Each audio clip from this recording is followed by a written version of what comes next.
All you need to know about this one is that 95.1 FM? Such a unique style.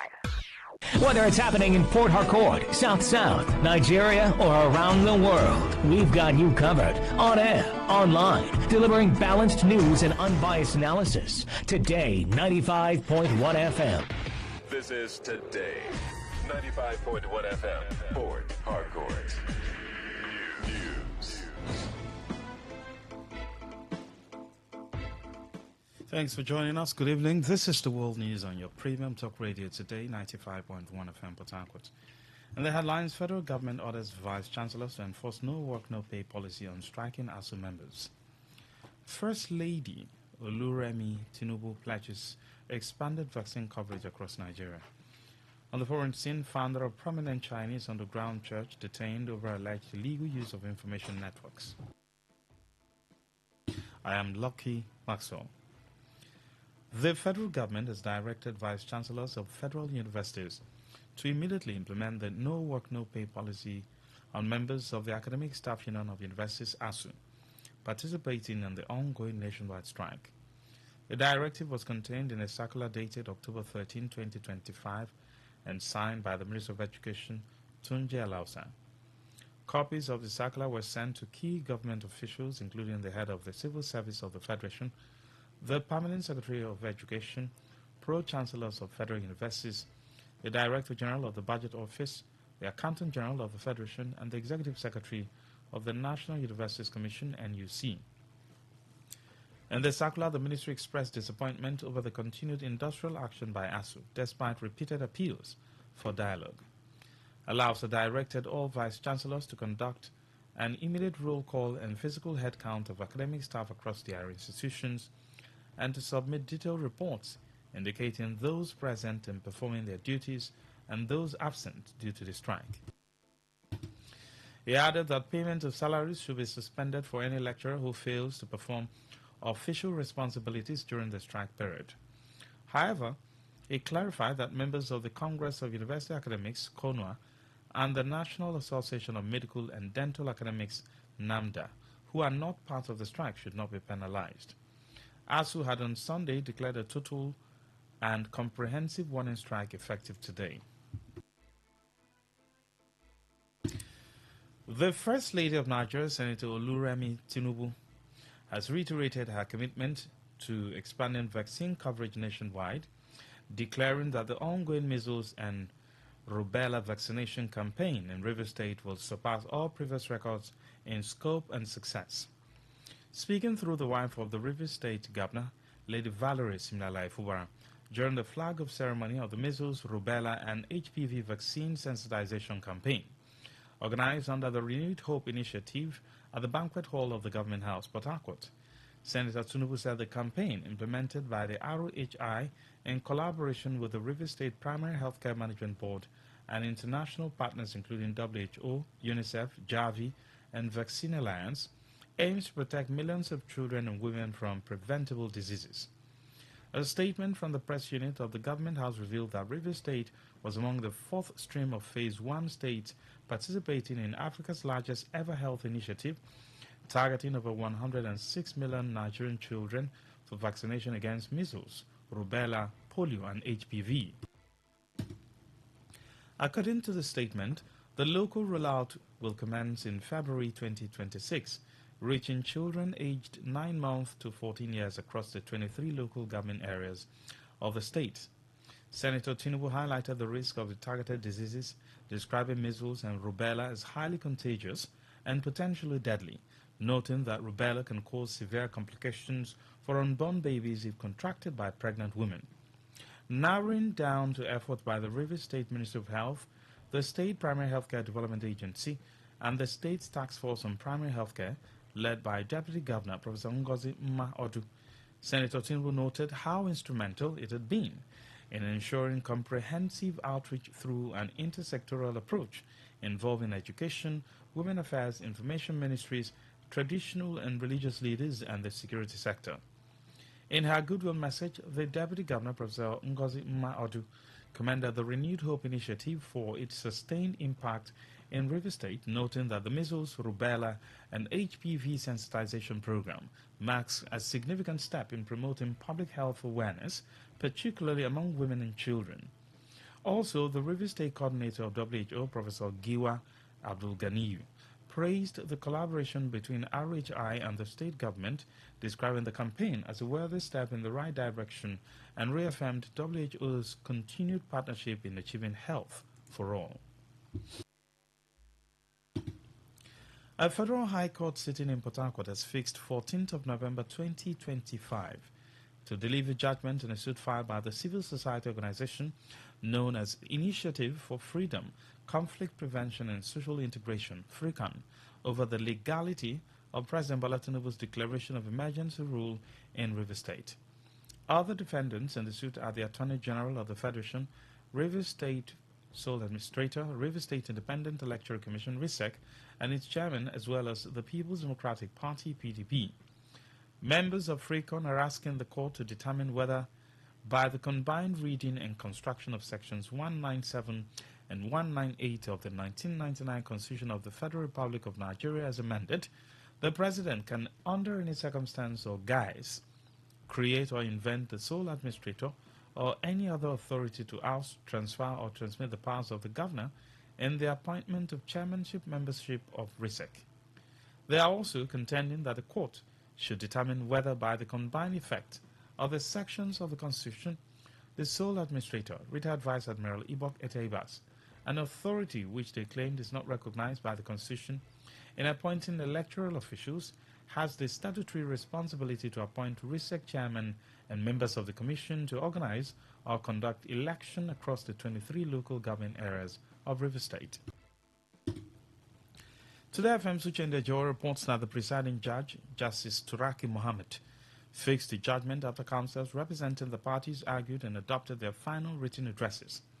Speaking in an interview with newsmen outside the court, the claimant counsel, Amegwa Lezina, explained in details what transpired in court and the reasons for instituting the legal battle.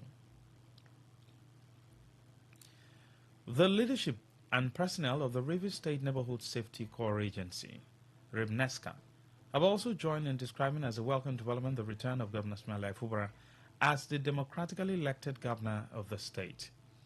In a statement, RIBNESCA's commander of all the commanders in the state, Wobu Lawrence, said all sectors of the state, including security, had suffered in the absence of Governor Fubara, who he described as a friendly and youthful governor. Lawrence, while recounting various meetings RIBNESCA under his leadership has had with the governor and his commitment towards reinstatement of the security outfit, reminded the governor of his promises, especially in securing lives and properties. Lawrence, while expressing readiness to assist relevant security agencies towards ensuring a crime-free and secure environment, prayed God to protect him in piloting the affairs of River State. He also advised young people to stay away from crime and other social vices and support the current administration to succeed. You're listening to the World News on Today95.1 FM Port Harcourt. We'll be right back after this short break. Every day, every hour, when the big stories break, depend on our 24-hour news team to bring you the latest. Today, 95.1 FM. Thanks for staying with us. Now the rest of the news. The River State Police Command has announced the arrest of 5 members of a suspected child trafficking syndicate, following its investigation into activities of child trafficking syndicates in the state. The group, allegedly led by one Blessing Jack, a 54-year-old woman, resident at Timber Road, Igruta, Port Harcourt, allegedly exploited vulnerable young mothers, stealing and selling their newborn babies for significant financial gains.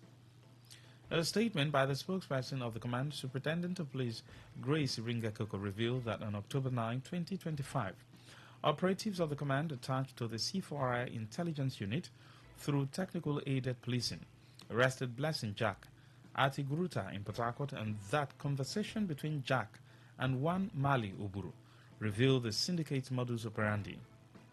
The statement said Blessing Jack discussed a recent incident where her associate had taken a woman's baby, claiming the baby had died but had been paid the sum of 2 million naira for the child, and also disclosed how they used fake scams to manipulate vulnerable pregnant women to obtain their babies.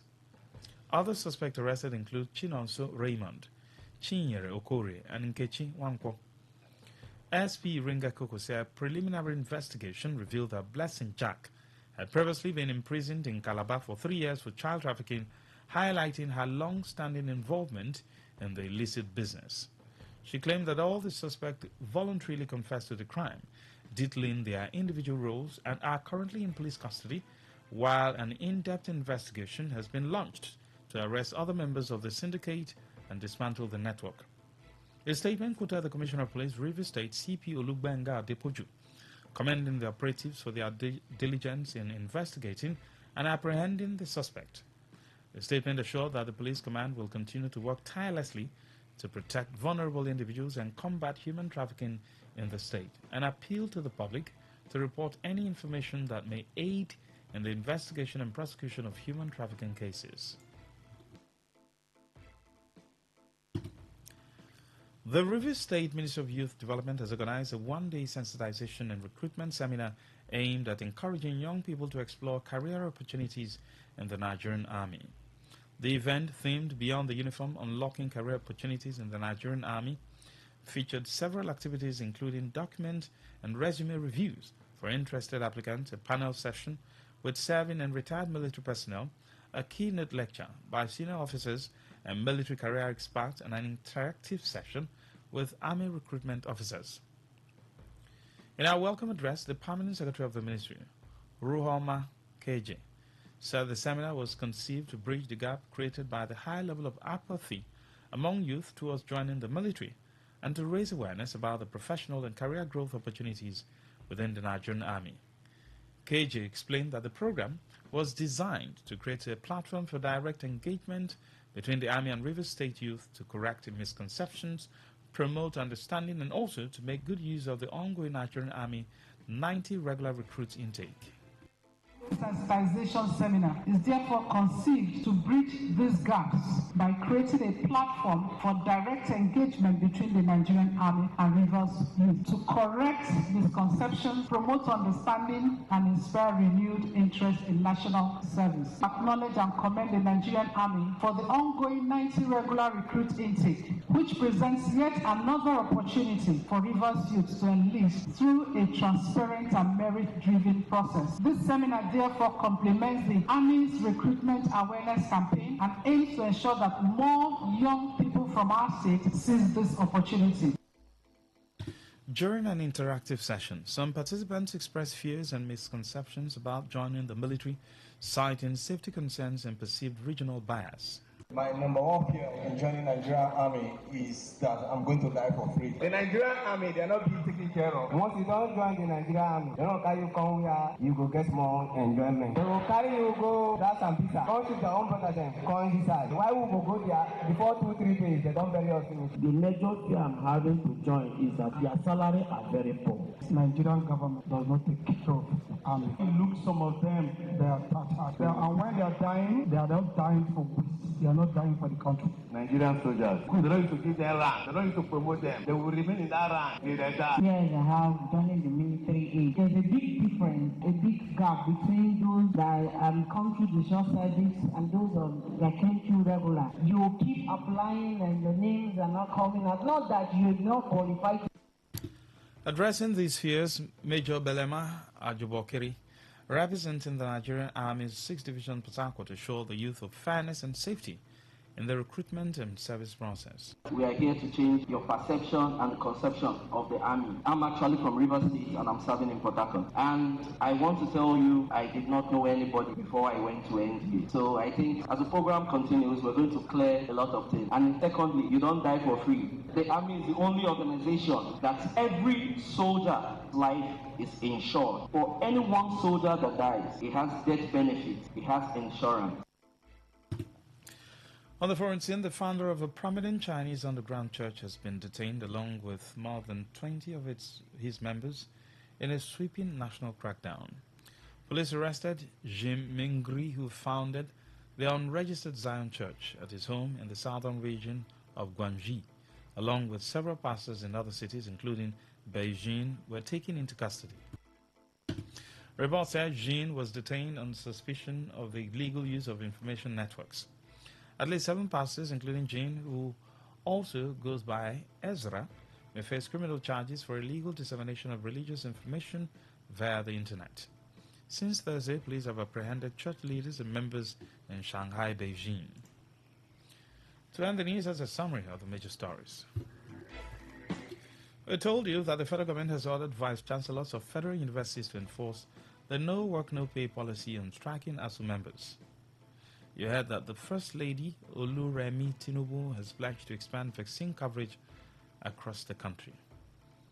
On the foreign scene, you also heard that founder of prominent Chinese underground church has been detained over alleged legal use of information networks. Stella Sasongu Okorie, editor of the news. For comment and inquiries, please call 0818-389-2850. Send your emails to news@todayfmlive.com. Read our stories on todayfmlive.com. Good evening, I am Lucky Maxwell.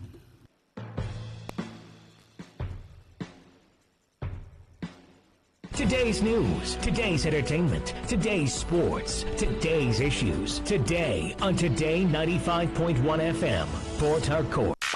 Unleash the power of the airwaves with the ultimate radio experience. Tune in to Today 95.1 FM, the voice of the people. Don't just listen, immerse yourself. That is 100% true.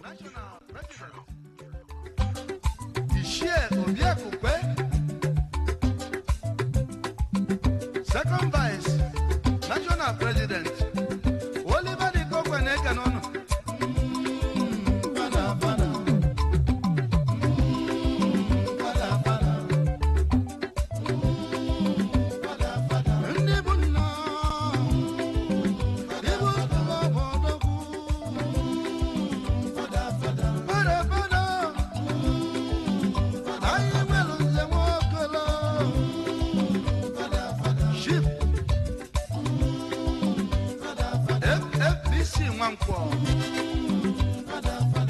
Osofia, one of Nobia, father,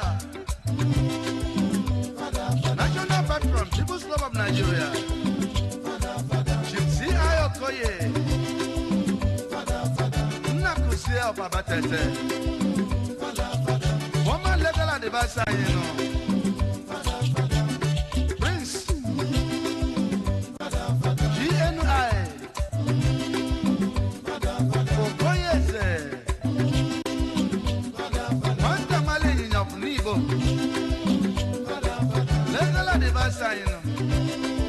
Lagos branch. JN is okay. Sean on any. Auto Bruce of Anishi. Former publicity secretary. Lagos branch. Chief Dr. Sir. J.O.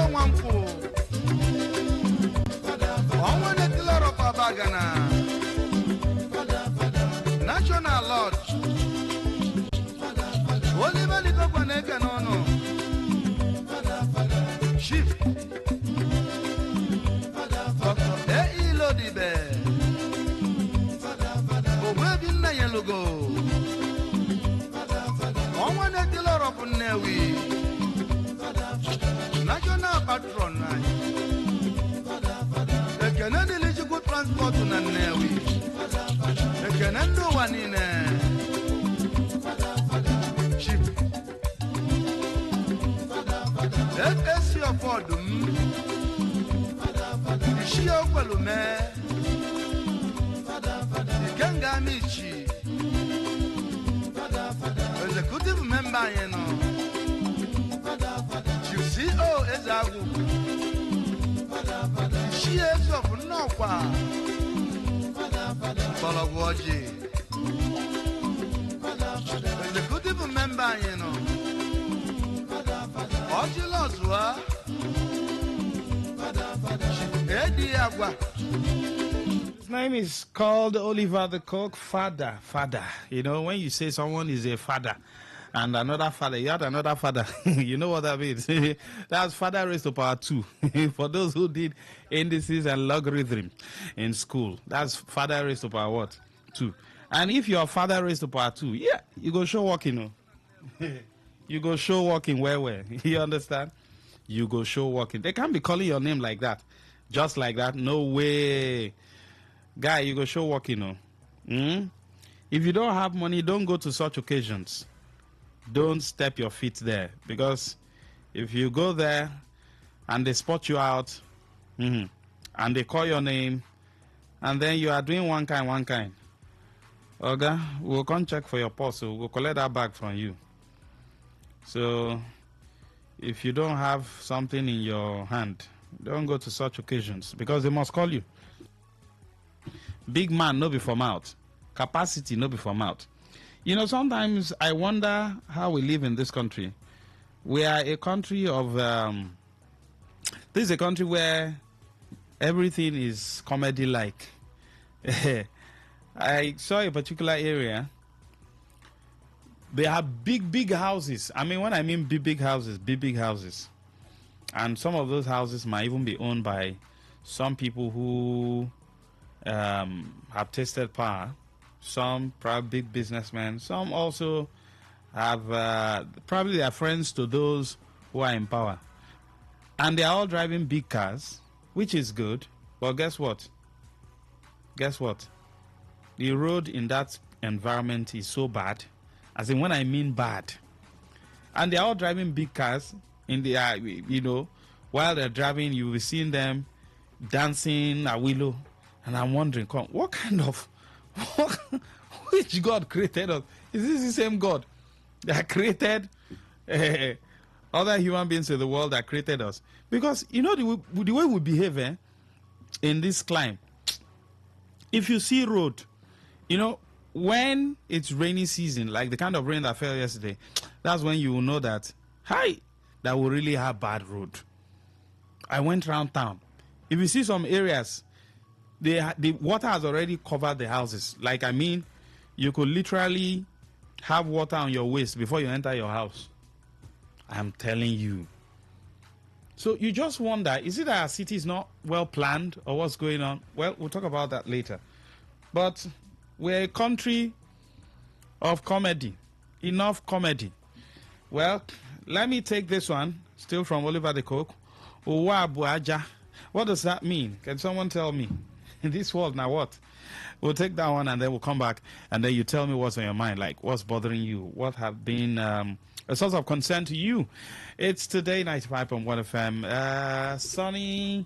It was sunny. Then later this evening, it drizzled just a little bit. But I love the sun because it dried some of my clothes. Yes, of course. God is so merciful in a way. He has a way of, complementing things. After the rain yesterday, we had a very bright sun today. Is that not good? God is good, right? Flip the table and give it to our leaders.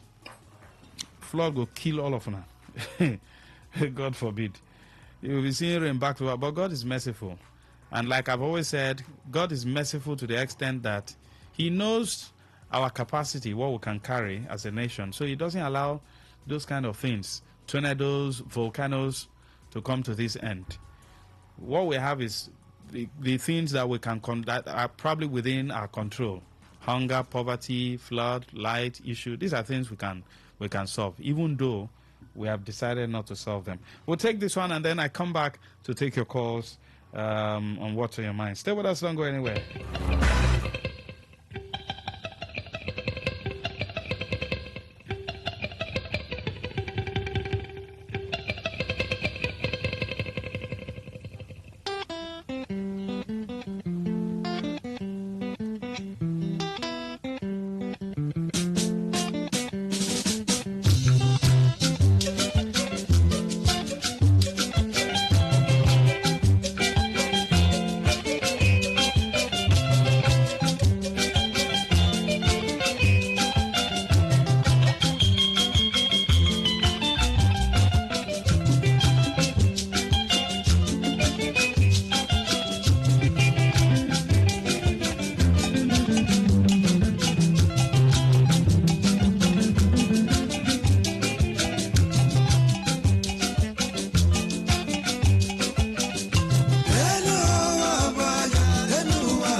Makanilo ni basada banolo.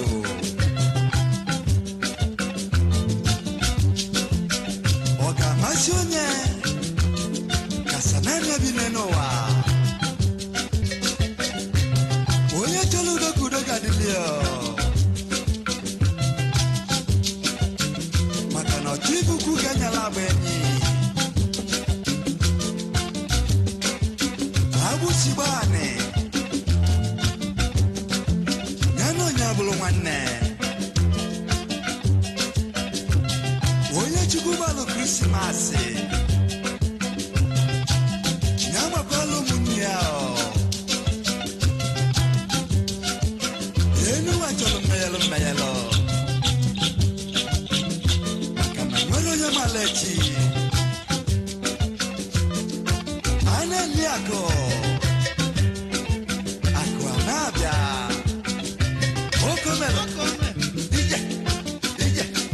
Haya. Naga. Ebudia.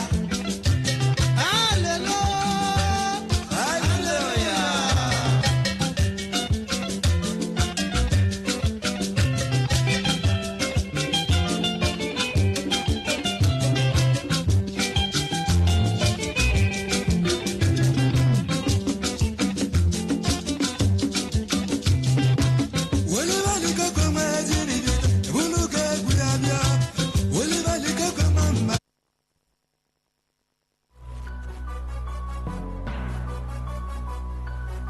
All right, welcome back.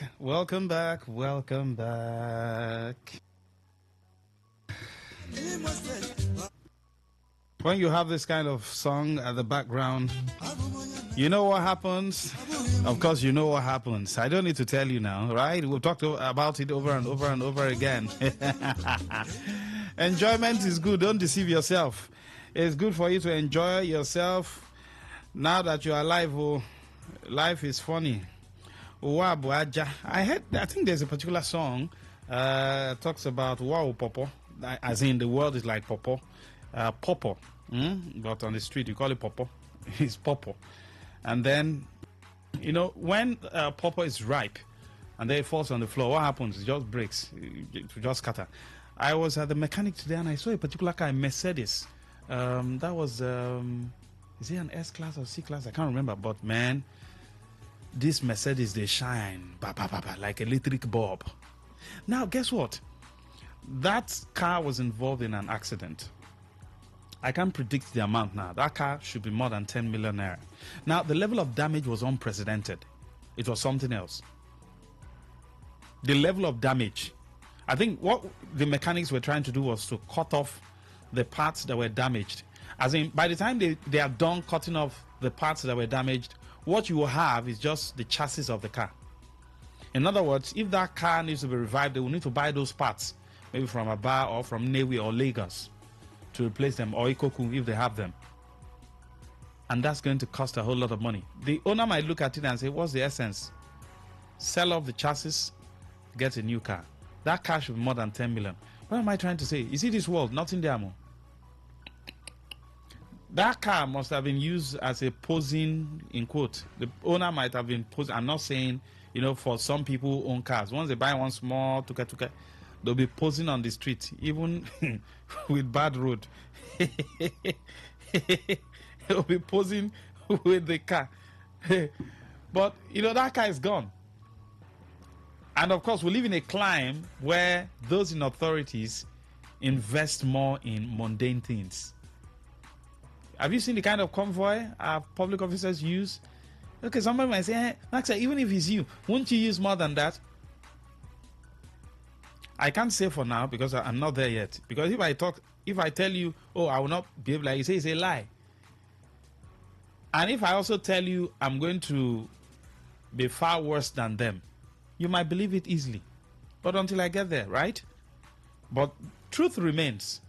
Even when you're done driving, I'm not saying driving good cars is not good, enjoying life is not good though. But do you enjoy life at the expense of the most important investment, which is the human investment? I mean, that's the best investment you can talk about globally. when you invest in human beings. But in our climb, we invest in mundane things. We build big houses that will not live in.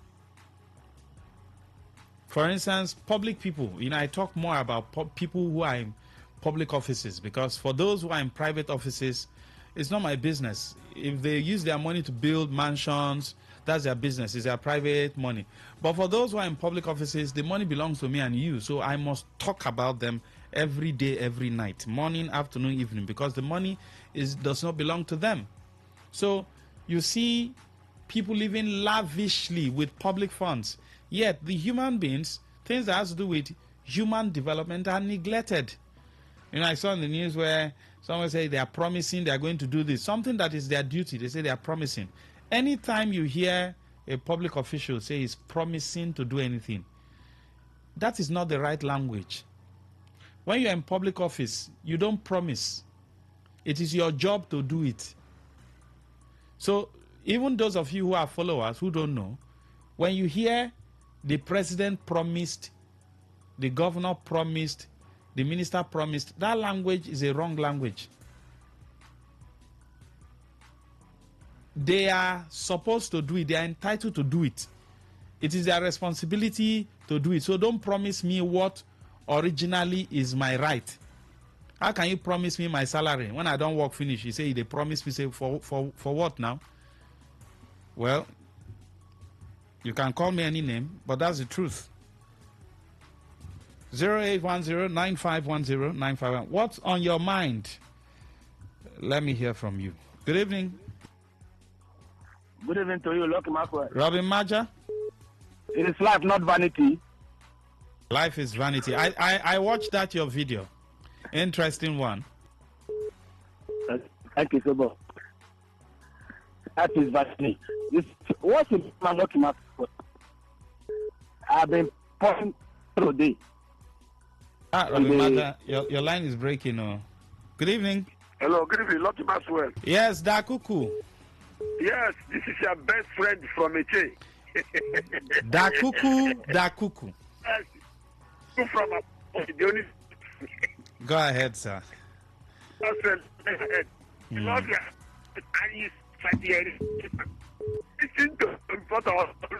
Dakuku, your line is breaking. Good evening. Hello. Yes, good evening.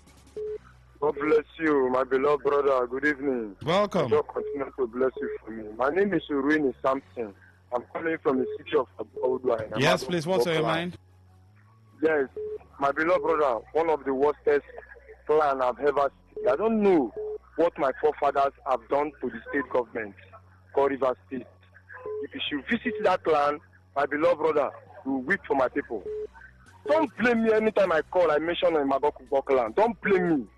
Because every night, okay, you can imagine you're with the night now. Where do you expect? Nothing, just like that. Every year will just look like a desert.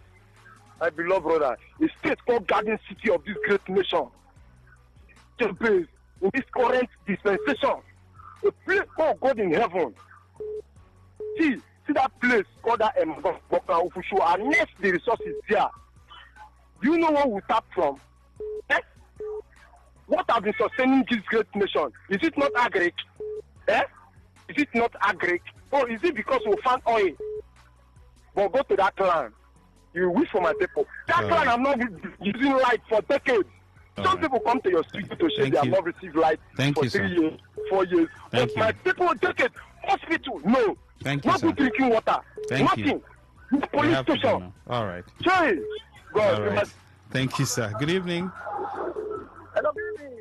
Yes, what's on your mind? We thank God for today. Just a little hold up on Rumukuro. Life is not fully vanity. If we can help vanity and make this money and make someone live nice and others.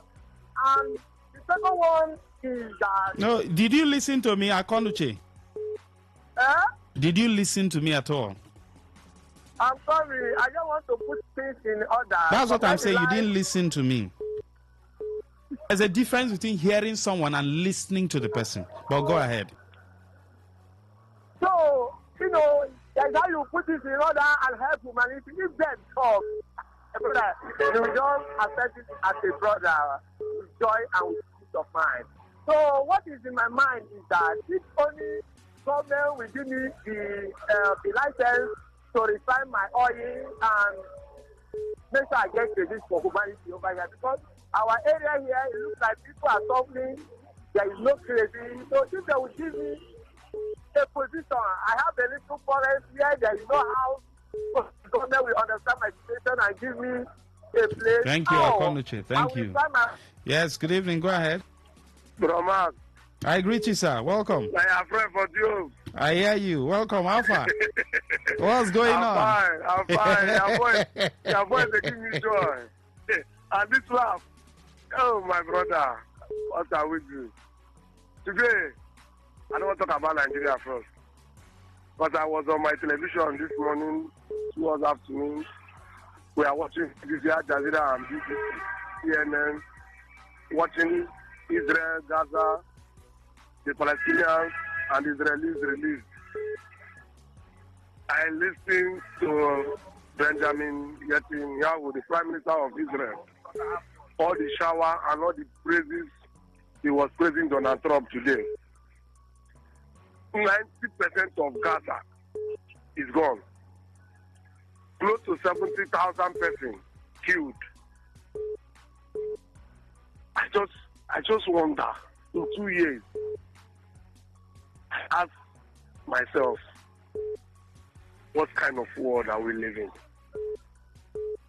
Bromas, I follow up that story. From the very day it happened, I was on my TV.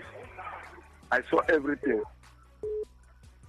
Close to 70,000 persons were killed in 2 years. Famine, Gaza war. Thank God that is ended today. Prisoners released, budgets is released, everything is okay. But now. the deed has been done now. Yes, I say I'm going. How many years will it take Palestine to rebuild that place? 90% of that place gone, totally down. War no good. War no good. That is one thing we need to learn as Nigerian leaders. Nigerian leaders need to learn. I learn so much from what I see, what I hear, and what I watch from listening from people like you. Like somebody will come and say, I will pay salary at the ending of the month, you clap hands. What I worked for. And it's my right, and you're telling me you are promising me. Palestinians will never in their life forget what happened to them. Thank you very much. Thank you. From us, it's not easy. Thank you, sir. Just talk something about this Gaza something. Please, thank you. All right, sir. Thank you. Yes, good evening. What's on your mind? Good evening, Mr. Man. I greet you. Welcome. Yeah, Matthias calling you from Northern University. Yes, please. Yeah, what is on my mind for the evening is this, Mass. The 23 local government we have in River State, who are they reporting to? Are they reporting to the SCT minister or they are reporting to the governor? That is what is on my mind. Right. Very valid question. And you have the authority to ask that question. You have the right because it's your state. Good evening. Hello. Good evening. Yes, good evening. Yeah, my name is Sele West. I'm calling from Port Harcourt. Yes, sir. Master, what is bothering me is particularly subscribe. What would I call them? A service provider. As you mentioned, they're in DSTV. You know, I don't know whether they are doing 419 now. They keep on calling my handset, telling me they are running promo because I've abandoned that decoder for long. I started using another decoder because of their inefficiency and so after much calling, I said, okay, let me try this. They say they have promo. If I pay for 1 month, they'll give me 2 months. I normally subscribe a particular channel that gives me 8,000 in a month. So they say if I pay that 8,000, they'll give me 2 months. So I subscribed. You know that after 1 month, that thing went off. I keep on calling them. They don't want to pick. So today they called me. I say, you told me you are running a promo. If I pay 1 month, I get 2 months. If I want to pay for promo, I pay half of that particularly, channel I used to subscribe. Why are you people? They say, no, it's not like that. I say, that's what you people told me. You say you are running promo, pay 1 month, get 2 months. Pay half month, get 1 month on my particular subscribing. So why you people? You say, no, that my balance is still in the account, that I should go and pay again. In fact, if I see a way to sue those people, I will do. That my balance is remaining, I should pay another money so that they will give me 1 month. You don't do that in a country. Don't do that. I told that lady, say, look, in fact, I need to cut off the call. Because that's not what he told me. He said, no, it's not what they said. I said, what I had more than 3 times. They keep on calling me, bothering me. Now I've subscribed, now they are telling me another rubbish. It's quite a pity, honestly. I'm not happy. So sorry, sir. Thank you. Thank you. Good evening. Yes, what's on your mind, Akuku? This is Akuku. See, looking at way, that issue is that we know our people. When we see our rights, we cannot. For me to stop it, is somebody who cannot do it done. Maybe for me, I will say yes, it's my right. But maybe I work for you. Say this because it is my right. But it's their doing. Senators, governors. This is our right of citizens. That is why we voted them. So they can do those things for us, and it is for money. But people are president, that you see them posing hand, and they buy car. Now that project is their thing for. They buy car, 1 million. Not give this project 50 million. To where? Have them. They see the braga. Thank you, Dakuku. Thank you. All right, thank you. Noted. Good evening. Good evening, Lucky Maxwell. Yes, Robin Maja. Clear now. Yes, God bless you. Lucky Maxwell, I've been pondering since morning, excuse me. Why? What has befallen the family that lost 2 young teenagers? Lucky Maxwell, and those who are listening to me, it's not easy to have a child. It's not easy. There are parents who do not put in anything. Every 1 year, 1 child. Every 1 year, one child. Yes, they are there. But some find no difficult foreseen circumstances. Imagine children go to 7 years old. Just being swept away like that. Not by Katrina hurricane. In a flood that government of the day ought to have been able to do something. Because I am aware, Lucky Maxwell, that's a particular caller from that axis who has been shouting, Eligbo, canal, for the past 2 years or thereabout. Why has the government not deployed their resources to open up that canal? And now that incident has happened. Why is River State government keeping quiet? Even for nothing, those lives cannot be brought back. I'm just imagining and wondering, why are they keeping quiet to make statements that shows too in that matter from one family has gone? It's not a good thing. My advice, parents, those who live in such prone areas, when once there is a rainfall, schools in those areas don't release children. Parents don't release your child anywhere. It's unfortunate, very, very unfortunate. My mind has been very heavy. But the souls of those 2 teenagers rest with the Lord. Thank you. Thank you very much. Yes, good evening. Hello. Good evening. Max, how far, man? Abi. Yes, welcome. Thank you. In the Madagascar story, Abi. Abi, that direction you want to take us. That direction. I don't want to go there. Please don't go to that direction. On my mind. That is what is on my mind, Maxwell. Our own is coming. So let them be aware. They think it's a joke. It makes them take and say in a play. I will see where they will run to US or where they will ban. Or nobody will go anywhere. We face our problems here. Thank you. Yes, good evening. Yeah, good evening. How are you? Yes, please. Go ahead.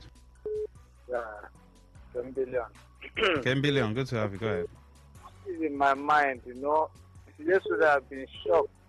And I find it difficult to eat because local tree fall in Asara, my local government, the state as a whole, Christian in the world. Our super man of God, I met him last 1 month plus in Abuja airport. He was heading to Rio. We greeted because I know him from my kinsman. I know him. I'm shocked to hear that he has passed. He has transitioned to God Almighty, Reverend Dr. Mokai. I was totally shocked. How God will bring such a great man. I'm shaking because I know the foundation this man have. A total man of God. I pray God will give our people in Philly, Abia State, and all the Christians of us to be this irreparable man of God that headed to heaven. God bless him. I salute to Reverend Omokai. Rest in peace until we meet in heaven. Right, Thank you so much. Thank you, 10 billion. Yes, good evening. Maxwell. Yes, please, go ahead. What is about for my soul? Okay? All right. What's on my mind? Okay? What's on my mind there is what I heard of the news today.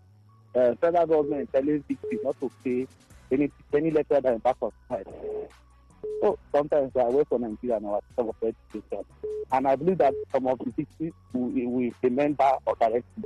And sometimes our federal government says we have to exercise their executive power. They cannot exercise PUC and federal investment. Not that our economy for 24 hours. For more than 24 hours, they cannot do anything. Teachers that want the betterment of Nigerian students, they are giving directly, but it's not pay them salary in the impact of welfare. Well, we find ourselves in this kind of nation where if you talk that, no talk that, then they leave the right thing, they will start doing the wrong thing. I pray for those who going to government. That is our effort. Thank you. That's just what's on my mind. Okay, the calls coming in. This is a segment where you talk about what has been bothering you and you feel like sharing it on the show. Yes, good evening. Hello? Hello. Yes, good evening. Oh my God. Good evening. Hello, Uncle Mark. Mama, welcome. Mm-hmm. Last week you were talking about our people carrying files up and down. Which people be that one? Our people now for security say they carry file up and down. Did I say such a thing? Now. I was laughing here and I was laughing. I almost broke my wrist while I was laughing. Thank God that thank God for FIFA. If not, our referees for they put 5 for armpit, they run round the field. When the score goes, then go stop the match. Record. AA Football Club 2. EE Football Club 0. Now waiting for the sea for this country. Anyway, what is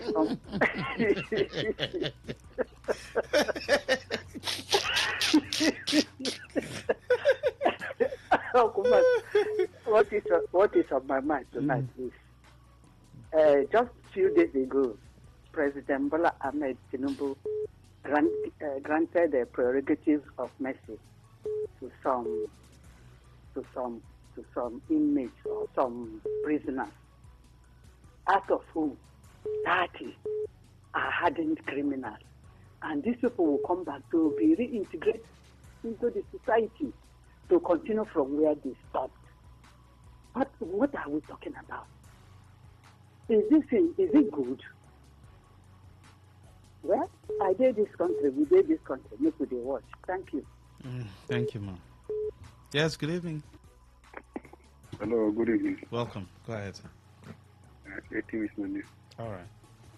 For Trump, the Prime Minister of Israel, the Pakistan, I would say, blessed are the merciful, for them shall obtain mercy. Blessed are the peacemakers, for them they shall be called the children of God. And that of Israel and Pakistan has come to an end to the glory of God today. Then the focus now will be on between Russia and this other country, Ukraine. Then afterward, they will face the attention on Nigeria over their allegation of genocide against the Christians. And Mr. President, who has been dodging Trump, even at the United Nations General Assembly, should get ready for Trump, because they did it to Jonathan when he refused to sign a same-sex marriage in 2015.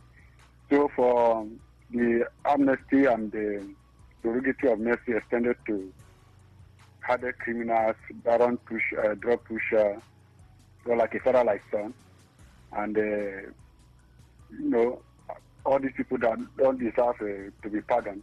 All right, it means indirectly, Mr. President is aiding and abetting criminality and corruption. No, you can't. You can't say that. Hello. Yes, I said you can't say that.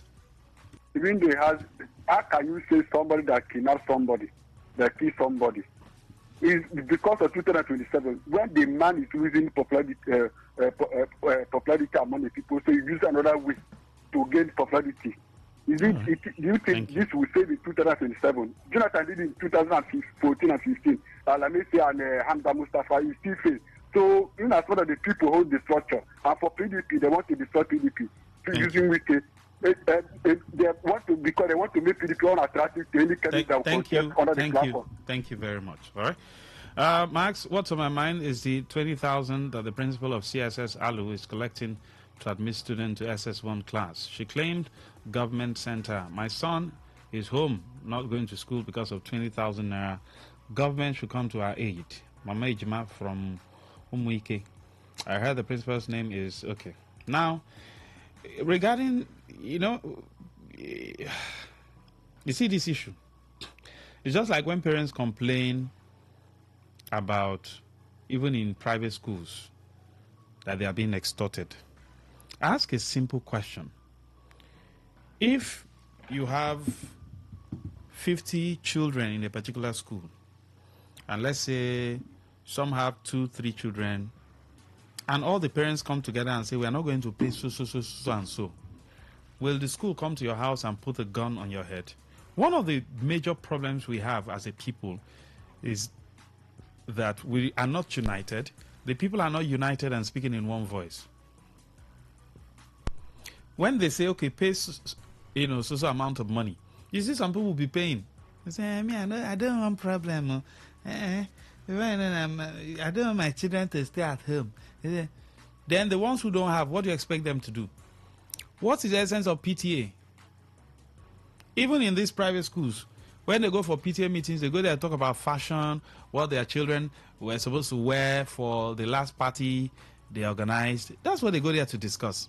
They don't discuss pertinent issues affecting the children.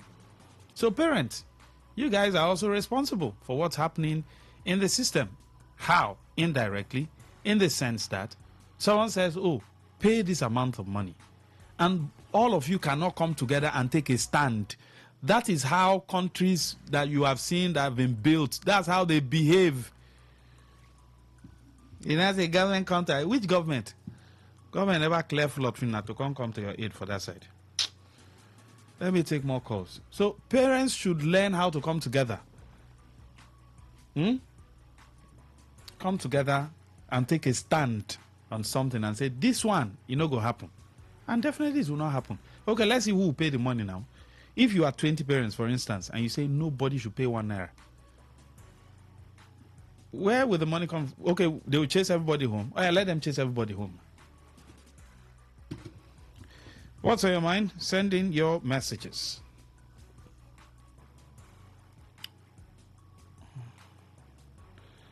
So this is what's on my mind.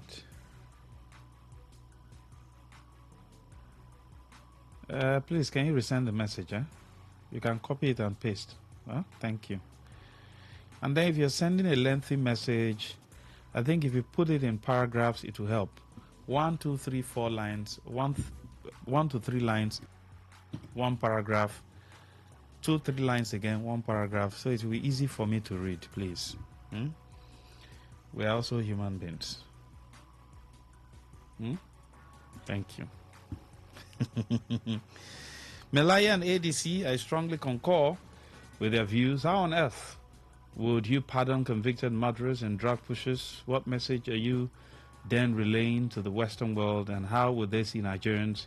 Yet, now still go talk against comments by Nigerians that you say is demarketing to Nigeria. Then, what of actions that demarket Nigeria? All right, that's it. Can't go further, sir. And then put your name if you're sending in a message, please. 0810-9510. We'll take this last call. Good evening. Good evening, Lucky Maxwell. Welcome. This is Madam Chika from Eneka. Yes, please, go ahead. I want to talk about this presidential pardon. Nnamdi Kanu is in the prison for how many years now? Just because he's looking for freedom. He's fighting for freedom. I have a village sister that's in the prison. This lady just that she's with her boyfriend and they assassinated the guy.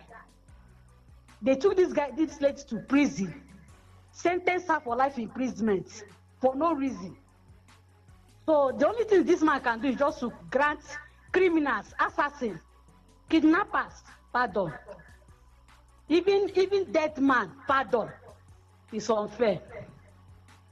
It's really unfair. I'm really disappointed in Mr. President. Thank you. Thank you very much. That's much we can take on this segment. We'll go for a short commercial break. Short break, rather. We'll come back for Area Talk. Stay with us.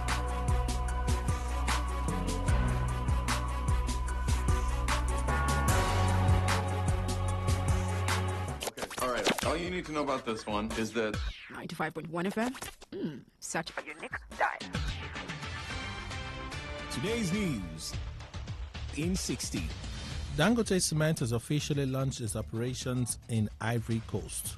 The Center for the Promotion of Private Enterprise, CPPE, says the rising inflation and naira depreciation have moderated the real value of the gains of fiscal and tax reforms in Nigeria. The Central Bank of Nigeria, CBN, says Nigeria's September 2025 Purchasing Managers Index, PMI, a gauge for manufacturing sentiment, rose to 54.0 points, signaling sustained expansion in aggregate economic activity for the 10th consecutive month. The IMF and World Bank's semi-annual gathering of finance ministers and central bank governors gets underway in Washington today against the backdrop of new trade threats from the world's two largest economies. On the foreign scene, authority in Dutch said it is taking control of Dutch chip maker Nexpera, which manufactures computer chips for the car and consumer electronics industries, due to worries about the possible transfer of crucial technology to its Chinese parent company, Wigtech. Today's news in 60. In 60. The station with the... As the voice of the people, we make sure that no one misses out. On Today 95.1 FM, there's something for everyone. Our tech show, because tech is new money. Our kids show, because we love the little ones. Our Gospelration, because it's the moment of truth. Our High Life show, because high life is vintage. Our sports show with the adrenaline. Our midnight show, because we care about your love life. Our nostalgia drive, because old is gold. Our show for young people, because Gen Z code is on. Our Pidgin Bit, because na Naija we dey. Our book review, because books are a mirror. Our big stories, because big things only. Our health shows with seasoned health experts, because we care that you're healthy. Our eyewitness report, because we want to hear from you. Our reggae show, because Rastafari. One love.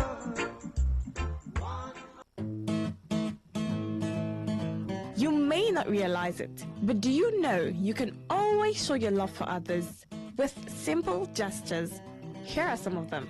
Always look for the good in people. There are two sides to every story. We have our good and bad sides. So, look for the good in people. Focus on people's potential. Everyone has potential. So, rather than put them down, help them realize it. Choose to love. If you're given an option between giving love and receiving love, choose giving because that is a more practical choice. Treat everyone as equals. This means letting go of all the prejudice and partiality. See people for who they really are, not their jobs, not their apparels or bank accounts. If everyone does this, then the world will be a better place. Love yourself.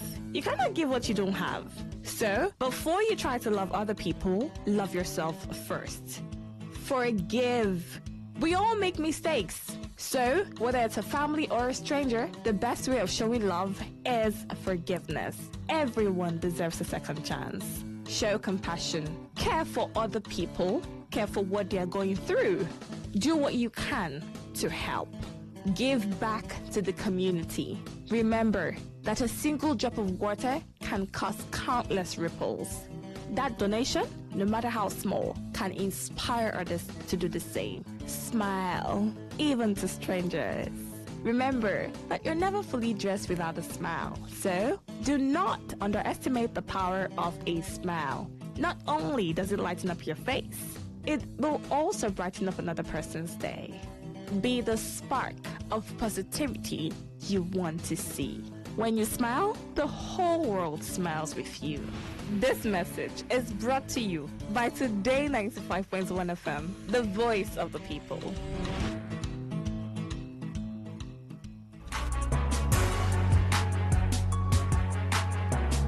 All right, welcome on board. Thank you for joining us on the show once again. One of the major essence of leadership is proactiveness. Have you discovered that even at home, if you find out that your socket is having partial contact, it's just a matter of time, it will blow up. If your socket is having partial contact, it means something is wrong inside. You need to quickly tackle it. If you can't do it, you can call an electrician. There are some you can do by yourself if you have foundational knowledge, foundational electrical knowledge. Okay, I can change my socket and all that. That one I can do it. There are some that are bigger than me, but there are a few that I can do. Now, when you notice something, if you check, how does roads start having issues? The roads that are poorly built. Once you see one small hole and you don't do anything to tackle it, that small hole will develop. It will start increasing in size. The diameter will start increasing. It will keep on increasing. It will keep on increasing until it becomes a dead spot. And if you're not careful and you're driving at night, maybe you're on speed, a car can somersault just by the collision of the tire with that dead spot. But if that small hole, the moment it was discovered, was covered, you know, they cut off some part, you increase the radius when you're cutting it off beyond the circumference where the issue, you know, where you have that hole, you cut and then you fill it back. You discover that you won't have most of the issues, we have on our roads if we have the road maintenance agency doing their job adequately. And they can only do their job when there's a governor, the state maintenance, road maintenance agency now. They can only do their job when the governor wants those things to be fixed. Leadership is 360. Go and read the book by John Maxwell, 360-degree leadership. Leadership is 360. There's nothing like, I am focusing, these are my cardinal points, I'm focusing on this. No. Yes, you can place more emphasis on some key areas that affect human beings mostly, but you must not neglect other areas. For instance, you can't neglect sports and entertainment and say, oh, my focus is on education, health, and sports and entertainment is a way you can also create jobs. So when you talk about job creation and you ignore sport and entertainment, you are not creating jobs now. Everybody must not work in the factory. So even if you bring factories, there are people who are talented. So what do? You look for someone who is good in that area. Give them the go-ahead to develop a master plan for sport and entertainment. For sport, you can bring a retired footballer, a retired athlete. For entertainment, you can bring a musician who's probably still in service or who has stopped singing to handle that area. Bring in people who are into that area, who have passion, who have gone to the global stage in that area, and give them that job, give them a mandate. Then when they bring recommendations to you, you act on it ASAP, as soon as possible. That is a proactive system. The way Nigeria is now, the way River State is now, River State needs is a speed of light kind of action, because River State has retrogressed. River State has what? Retrogressed. So River State needs a speed of life approach to governance. There's nothing like we are checking. There are some major things that needs to be attended to ASAP. There are major things that needs to be attended to ASAP. I've given this instance over and over again. You want to cook a very good soup for your children, but they are back from school. There's no food at home. They are hungry. There's what they call quick fix. What do? Children are hungry. Children don't have that kind of patience as adults to wait until you finish cutting the ugu, preparing the meat and all that. You want to cook very fine and nice egusi soup, melon soup, or afang soup. That will take, let's say, approximately preparation and everything an hour. So what do? You have alternatives. Buy bread, arrange tea for them, and then put on their cartoon. They will be busy. Another alternative is noodles. Can be prepared in 5-10 minutes. If you have all the veggies around, don't give your children noodles without veggies, please. Add veggies. Carrot and co. Don't just prepare noodles like give them. No. There should be carrots, there should be fresh tomatoes. If you don't have it, don't give them noodles. Just buy bread and tea and arrange for them. Then you start cooking your soup. That's quick fix. And in an hour or 30 minutes, the soup will be ready. They can now eat the main meal. That's what they call appetizer, right? So there are things that need major, as in that needs a speed of life approach. The speed of light is 3 times 10 raised to the power 8 meters per second. What does that mean? That is about 30 million.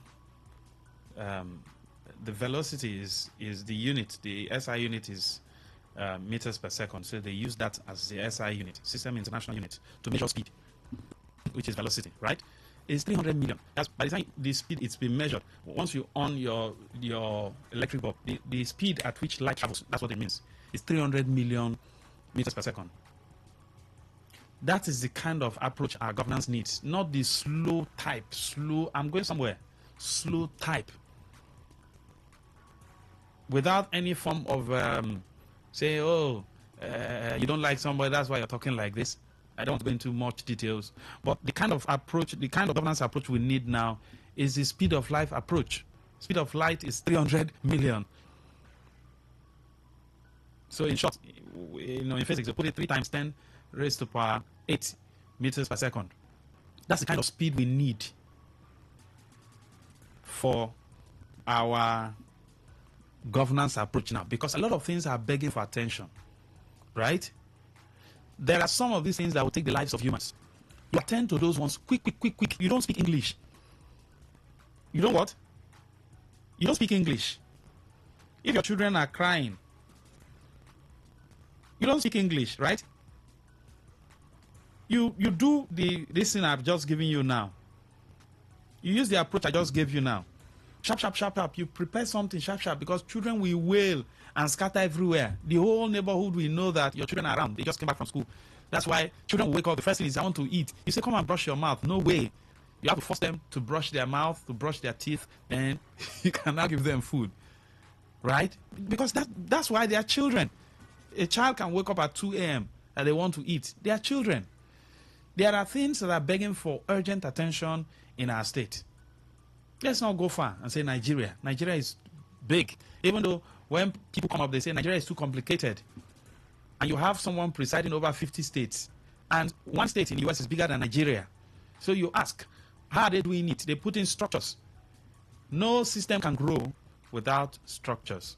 But African leaders have decided to run the system like a sole proprietorship. And that's one of the issues like we're having with businesses in Nigeria. Sole proprietorship. Everything must come to Oga. Oga must sign if you want to buy detergent. Oga must give approval. You want to buy sweet. Oga will give approval. You want to buy biscuit. No structure. You know why? You make the nature my money. Your company no go grow. Make them no chop your money. You can local business go run. Put in structures, Oga. Let the business grow. In as much as you're making profit and expanding. Not that manager buy car. You say, how do you buy car? Now my money you buy car. Before, no, which money for use? You know they work. In for the tech. Thank you. So, you see that's the difference between those guys and we. Paul Biya wants to go back. He wants to stay there. Oh, even when he's going to be with his God. And then they put him in the grave. He was to campaign. He was using, I think they were using what? Is it DOS or AI to campaign? Chai. Nothing personal, go see. African leaders. They want to die in office. What is he looking for? What is Paul Biya looking for? What is he looking for? What is Paul Biya looking for? How does he go back? Here in our own country, we've had people who wanted to go back for third term. And he said, power is sweet, power is sweet. What is power? Power is simply an avenue to better the lives of people. That's what power should be. It is when you use it in negative that it corrupts. Absolute power corrupts. If you see power as an avenue to better the lives of people, when you're done with your time, you move on. Right? You are comfortable. You can travel around the world, globe. So what are you looking for? You still want to controlling everybody. So our leaders we should have a change of heart, all of us. Because when they give us one small part, see small boy, they will give him SUG president. He wants to oppress everybody. Small SUG. He wants to oppress everybody. It's a mindset. Africans, the average African thinks that it is when he's in control. That's leadership. When I'm in control and they show them. That's what the average African thinks. But that's not leadership. Leadership is influence. Leadership is making the lives of people better, raising people. So we should begin to work on our mind so that even you, me too, this where I am now, you know, it's a position of power. You don't know. You call in and like cock you can't say, come on, get out. But no, I'm here today. I'll not stay here forever. Will I stay here forever? No, now. I'll move far higher. Is that so? So when I eventually move far higher, what will be the legacy? What would I have left behind? What will you remember me for? As someone who used to insult people and talk to people anyhow, or someone who impacted the lives of people. So please, this power thing. Now let God get power. Now, if there are things that require the speed of light to attend to, why are we not attending to it? This same conversation on the flip side, I will merge them together. But you might think this has no connection with what I just said. It has, a level of connection.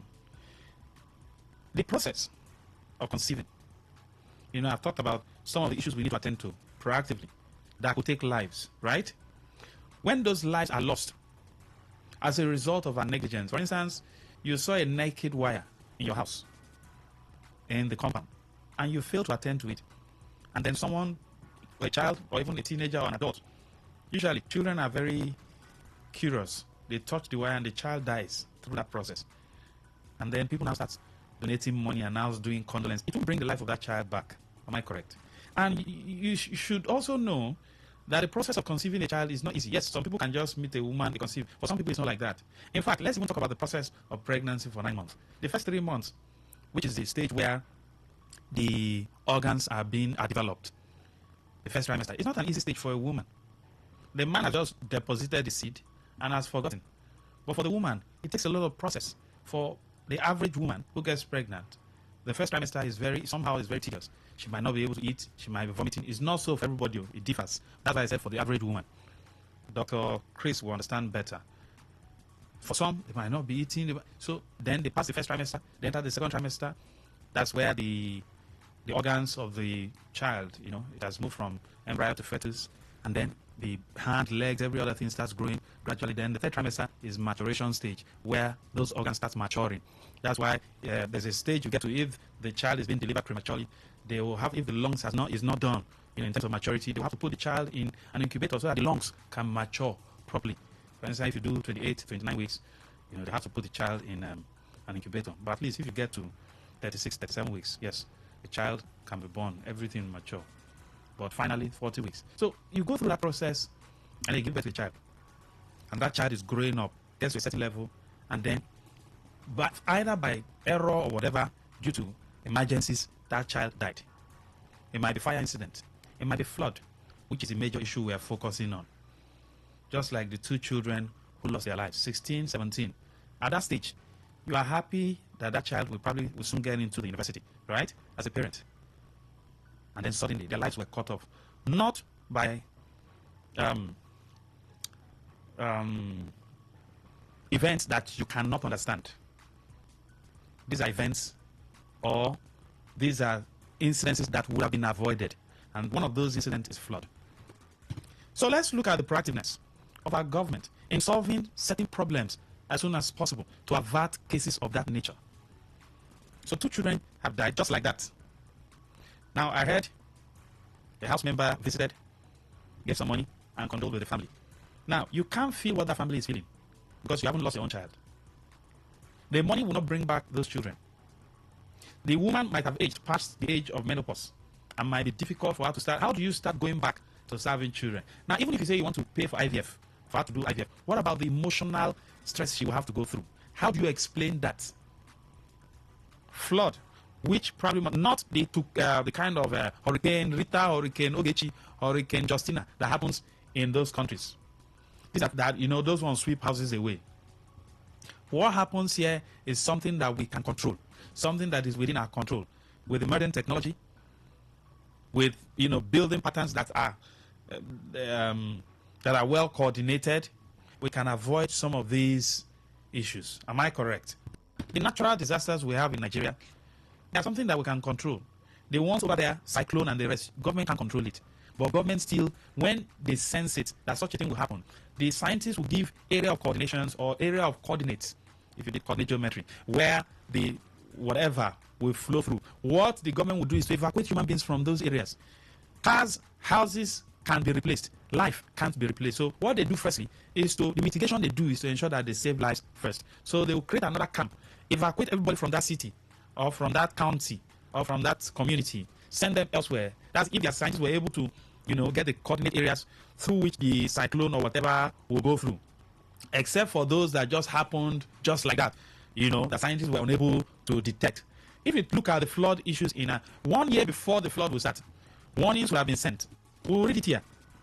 That this so number of local governments and so number of states they will tell you either if the flood will be severe, if the flood will be low or very high. They will give you the measurement. And then what does that mean? That you should plan ahead.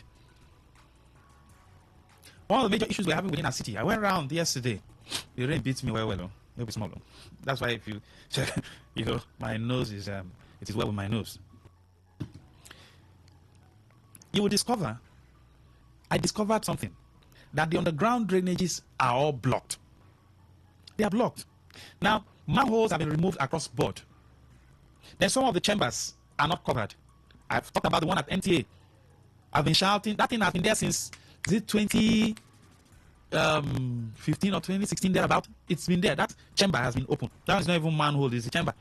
Broke. That was even when that plaza where you have job, it hasn't been built. There's a woman who used to sell bread in front of that place. Then another one who does bole. That's why I know that place very well. That land you're seeing there was just like that. It wasn't developed then. It was later they started developing it, and then they chased the woman away. She had to get somewhere else to sell her bread. I used to buy bread from that woman almost every Saturday morning.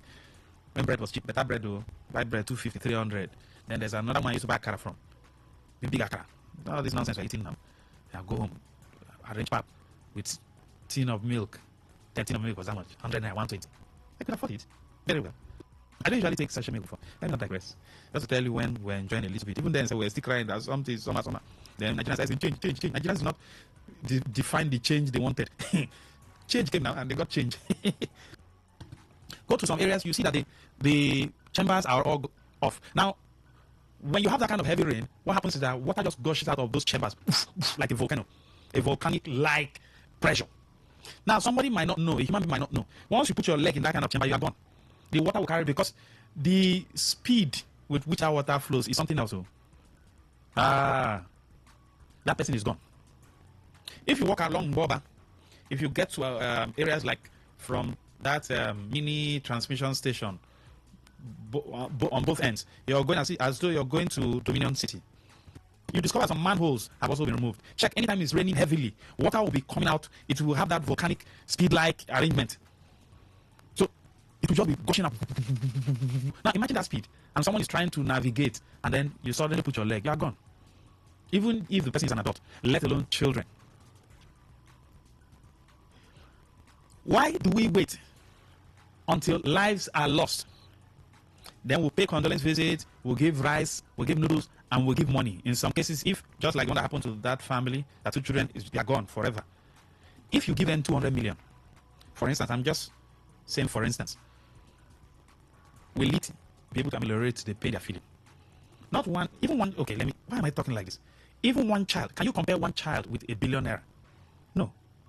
Life is life. And God cherishes life. That's one thing you can't manufacture in any laboratory.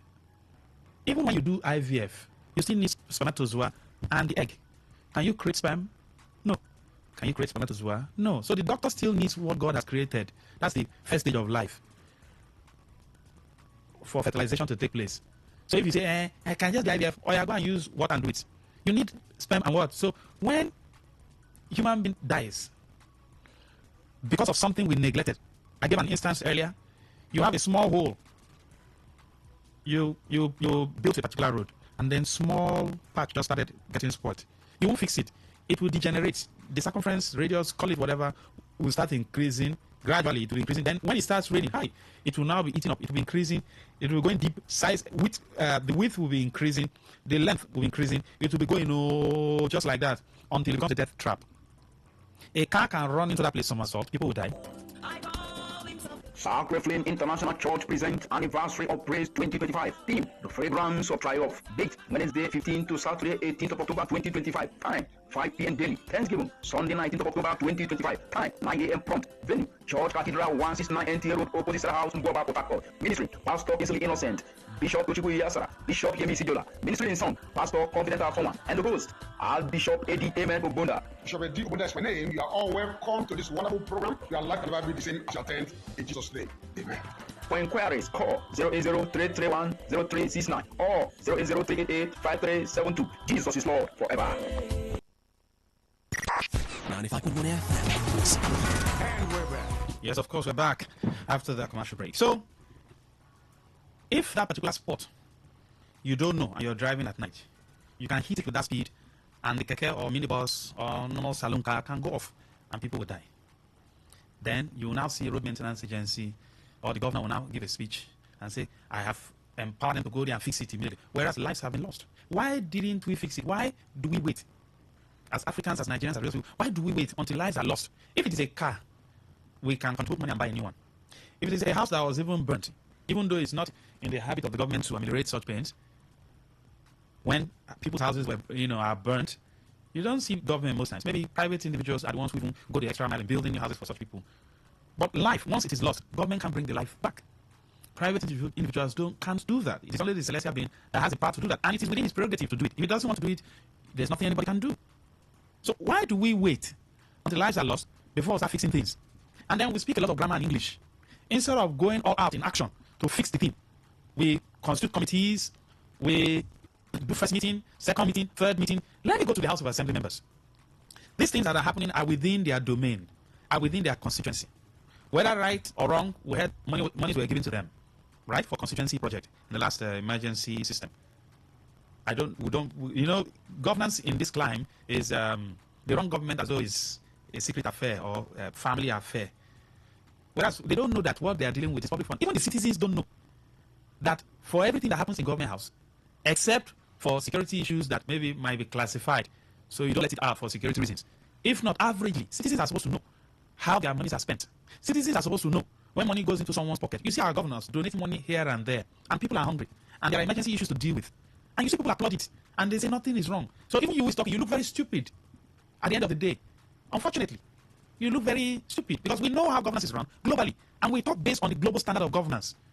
We don't talk based on the Nigerian river standard of governance. No, because when you want to make some certain comparisons, you do it globally. So why should governance be different? If you borrowed a style of governance or a style of government from these guys, why don't you follow the rudiment? Why would you wait until things happen? What is the House of Assembly doing? What have they been doing all this while? Bring budget, no bring budget. Bring this one, no bring this one. Nobody was talking about these issues that affect the people one-on-one. And that's governance. Governance, I've said it over and over, it's not giving press conferences. You are giving press conferences to people who are hungry, whose houses have been claimed by flood, people whose businesses have been destroyed by a so-called tax force, and you're giving a press conference where you're supposed to move in and solve the problem immediately. So, why do we wait? Why are we not proactive in solving the issues we have at hand? Flood issues there, which is major. It's raining. And the intensity of the rain is within the purview of the Supreme Being. He decides the intensity. Did you see the rain yesterday? I was in Port Harcourt when it started. I got to Abia yesterday. I was in Abia yesterday. Don't worry. Don't ask me what I'm going to do there. It was also raining. I watched the two cities, and the difference was clear. I'm not saying, please don't misquote me, that they didn't have some areas. We drove through some areas also there where you have flash floods. But I mean, it's not the same like I experienced in that same city in 2021. But with all the money we have here in Rivers State, why should we go through such a thing of this nature? Look at the intensity of the rain yesterday. There was a particular area I went through in Port Harcourt. People's houses. There was water. You know what? The road, the internal road, one of the internal road was built, was constructed, and the height is like the Tower of Babel. So the houses are inside. You know, when you build your house and your house does not have that kind of height, and then they now came and constructed the road, you know what happened? Your house will go down, and then the road will go up. So when you're coming out of your house, you have to climb the staircase before you get to the road. So if you see people's houses and the streets, water. And these houses, I'm telling you, they're big houses. So I went to some areas, big houses. If you have money, you can't build that kind of house. The houses were water everywhere. What is going on in our city? Why are we not? What's a flood committee? I'm just asking. Why haven't the government called the professionals? Drive around the city, or is the government aware of what's going on? Drive around and call the professionals. What can we do ASAP first? Clear the canals now. We have talked about that over and over and over. What will it take to clear the canals? What will it take to open the underground drainages? And then evacuate everything. Let us now see what will happen. So, why are we not proactive in solving these issues? Until something drastic happens, then we'll not start speaking English, sending condolences, giving money, rice and noodles and co. Instead of solving the problem itself, we wait for the problem to consume. Then we'll now look for a way to ameliorate, if we will. Good evening. Join the conversation. Not Maxwell. I don't know whether is it the one they call telepathy. Because what you exactly the topic is what I said, doing what is on your mind. But you went deep and fast about it. It's saddening, very saddening. But I don't know what the thing that let them. He must talk to people. So when the governor on board, he was going to talk to it. Robin Maja, can you do me a favor? Can you move away from where you are and then call back? Recall, I said yesterday I was in two different cities. I was here when the rain started till about 2:14. Then at about 4 p.m. upwards, I was in another city, our neighboring city, Aba, and I could tell the difference with my eyes. I'm not telling you what they sent video to me. No, I'm telling you what I saw. When I came back at about 6, after 6, I went around the city again, our own city here, to check the devastation. It was something else. Good evening. Hello, good evening. Go ahead. My name is Farina. I'm calling from Port Now, I think what I'm talking about now. This eyewitness have been chatting every day, plus here and there. Government officials, House of Assembly members, are they saying they are not listening? Are they saying they are not listening about this flood that we have been chatting about every day? Now they have come to the cities and they put their hand in their waist. Show, look at. And at the end of the day, they now the less 1 million to 2 million. That's 1 person, 1 million, 1 person, 1 million. The death of 2 persons, is it equal to 2 million? Now they will not take action to remedy the flood in that particular area. That's just that particular area. They will not go around and find out other places that have flood challenge until when somebody else has died there. That is now when they will go there. Instead of now that something about flood has killed somebody, they will not, okay, let us take a decisive action to make sure that issue of flood is laid to rest once and for all. It's not as if there's no money in the state. There's money, billions of money every day, one project or the other that is not relevant to the people. Issue of flood, this is the time for them to tackle it. They will not. In fact, I don't know what is happening. I will not take my name. All right, sir. Good evening. Hello, good evening, Mr. Maxwell. Yes, please. Matthias calling you from Norway University. Right, sir. Yeah, yes, this is why we are trying to tell the people that let these our politicians should not be choosing leaders for the people. Look at what we are suffering. All this is something the local government can do in their own domain. But since they did not elect, they are not in that office by the people, somebody and paid them and choose them, they didn't plan to do anything because what will do them? They are reporting from somebody. But if the people were voting somebody for us, for that person to come and lead us, we can hold that person accountable that this is our problem, please do this thing for us, and they will do it. But this one man will see somewhere and say this person is the one that will go. And the problem I'm also seeing in Rivers State, Mr. Maxwell, some big men will go and buy a waterway and build house. They are big, huh? Exactly so the question I've been asking. So where is the Ministry of Urban Development? No, you won't see them because we are talking about big man here. Because once they come out, the big man will take them to one hotel and give them money and they forget the whole thing. How can a big man, we know that this place is a waterway and you go and build a house on it, making other people to suffer for what they are not supposed to suffer? Thank you very much, sir. Let's go forward. Thank you. Yes, please, go ahead. Good evening. Hello, good evening. Yes, Akuku. That is what we are talking about for the government. Now, they said I will spend 2 million for the 2 deaths of those little children. This is what we are talking about. If the government can allow somebody to rule, you see that all this is, we have to hold the governor accountable. But as the governor is that somebody is controlling him, nothing is going to be done in the river state. Watch what is the report of the project. Will be able to be remain. It will not continue to be existing again. That's why you are talking. They are the people who said the one must have a cheap project, but the people who but the project and the person will be move up. Thank you. Okay, let me stop. Thank you. Yes, good evening. Go ahead. Hello, good evening. Yes, sir. Go ahead. Good morning, about myself. All right. But my friend, I think it's right time I open one new prophetic record here. You know why? Almost every caller contributing on the phone are all prophets. If they either they complain about something, don't take it from me. 2 days, 3 days, don't happen. So keep on complaining, lamenting about it. Yet our government kept someone eager to listen to our life. Now look at what's happening. Committing children not alive. Not because of what they can't simply handle. It's quite a pity that we are in a society whereby until something happens then they said that when the government will take proactive measures to do what is their favorite. And when one commissioner or one government officer do something, will say they promise us to do this thing. When it is our right, it is the social media that they have to close, but I'm not sure what they carry out there. So they don't do just let it be. Thank you. I was coming from, was it last week? I was so angry. Was it last week or when? I was coming back from the location flyover. From that location flyover, we're in traffic.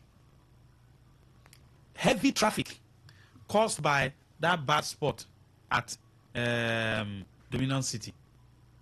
And everybody had to come out of their car and they were all coming. I was just looking at them.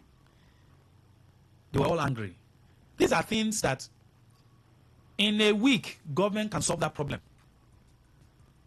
Let's just assume that, the professionals need time. In a week, they can solve that problem. But that problem has been there. I am sure government officials, there's no way they will not drive past that place once in a while. And they have been seeing it. Right? Now that it rained yesterday, if you go to that place, oh my God. Oh my God. The flood. I went around, I saw things with my eyes. It's not, they send video to me. I saw things with my eyes. Yesterday I was in 2 different cities. Here, when it started raining, I saw the devastation. Went to Abia, came back, still went round and saw things with my eyes. And I asked myself a pertinent question. Do we really have a government? Do we have people?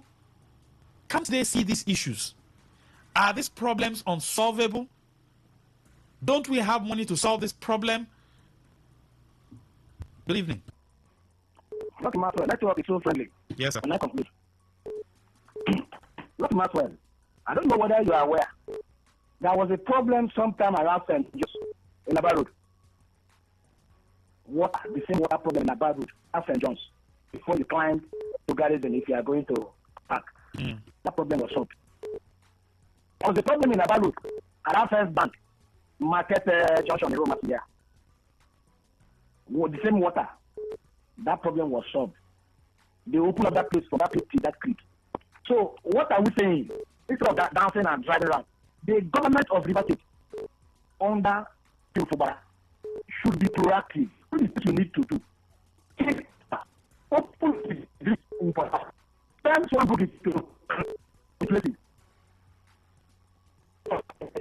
Oh my God. Good evening. Good evening, my brother. Yes, sir. Doing well. Go ahead. Yes, sir. Doing very well.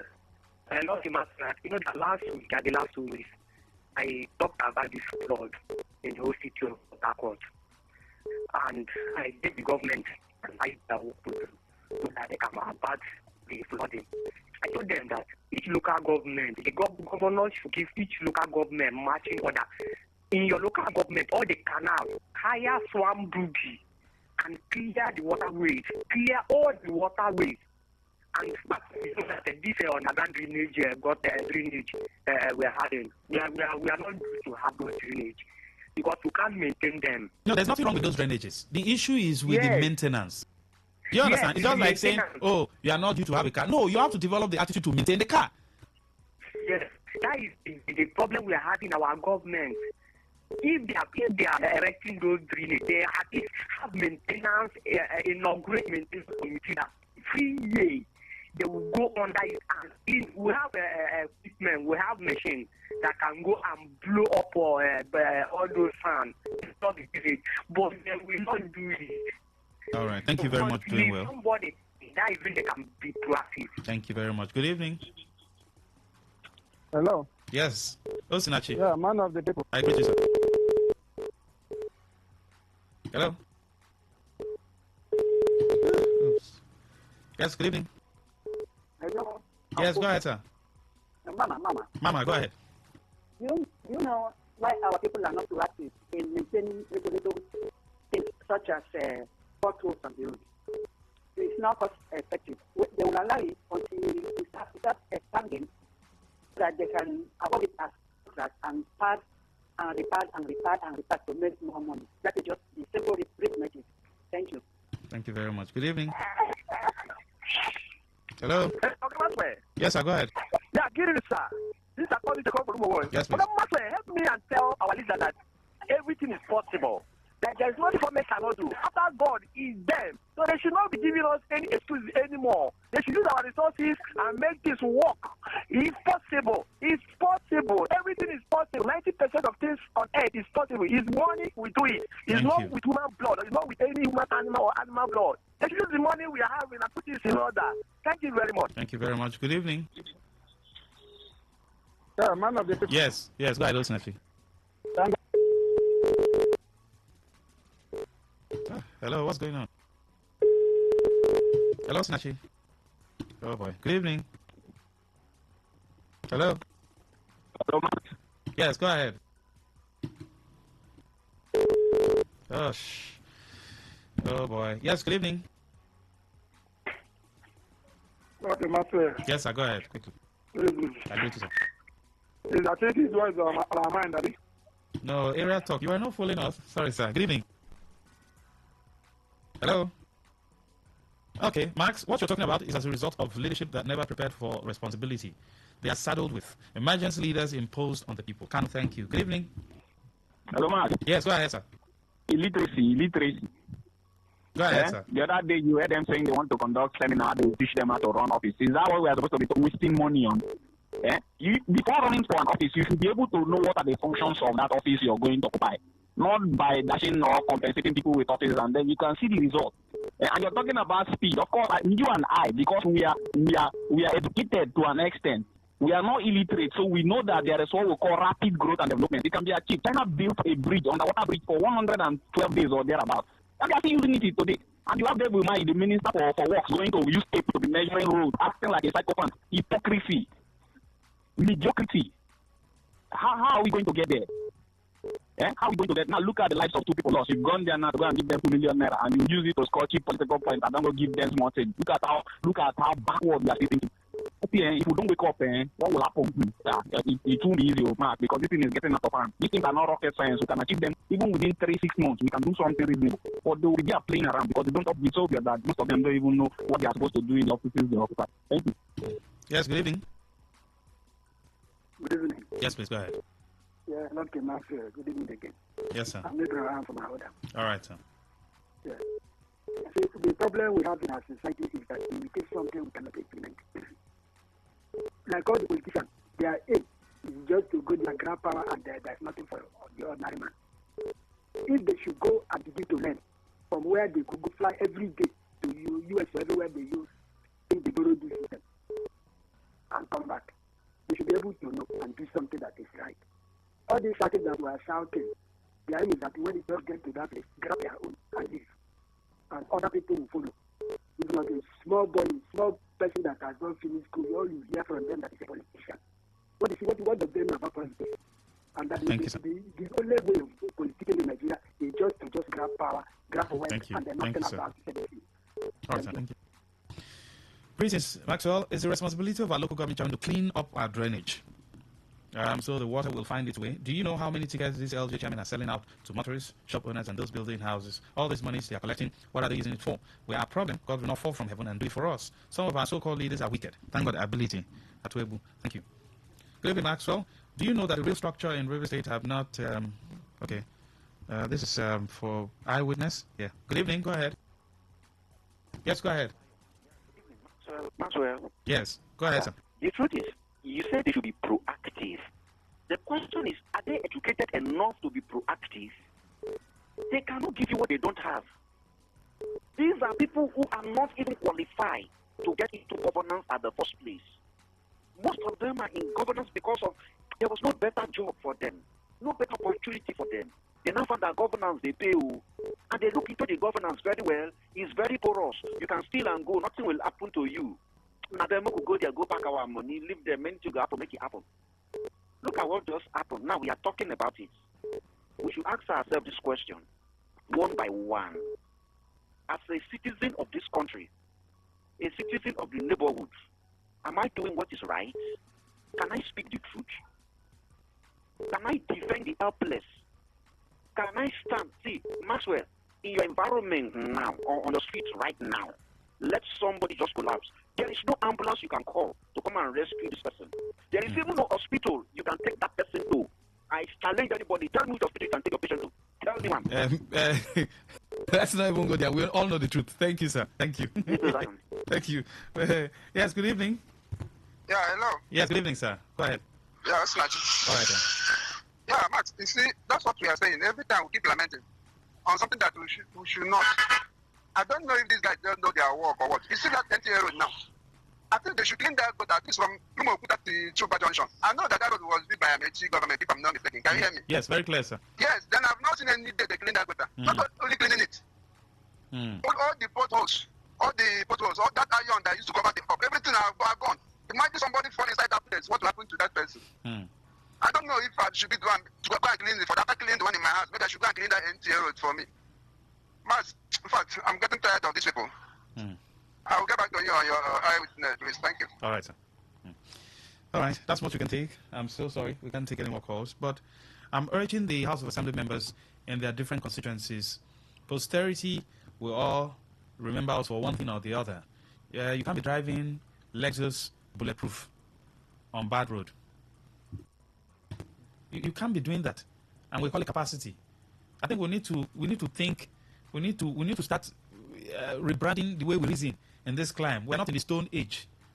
Small things that needs to be fixed. Let's fix it.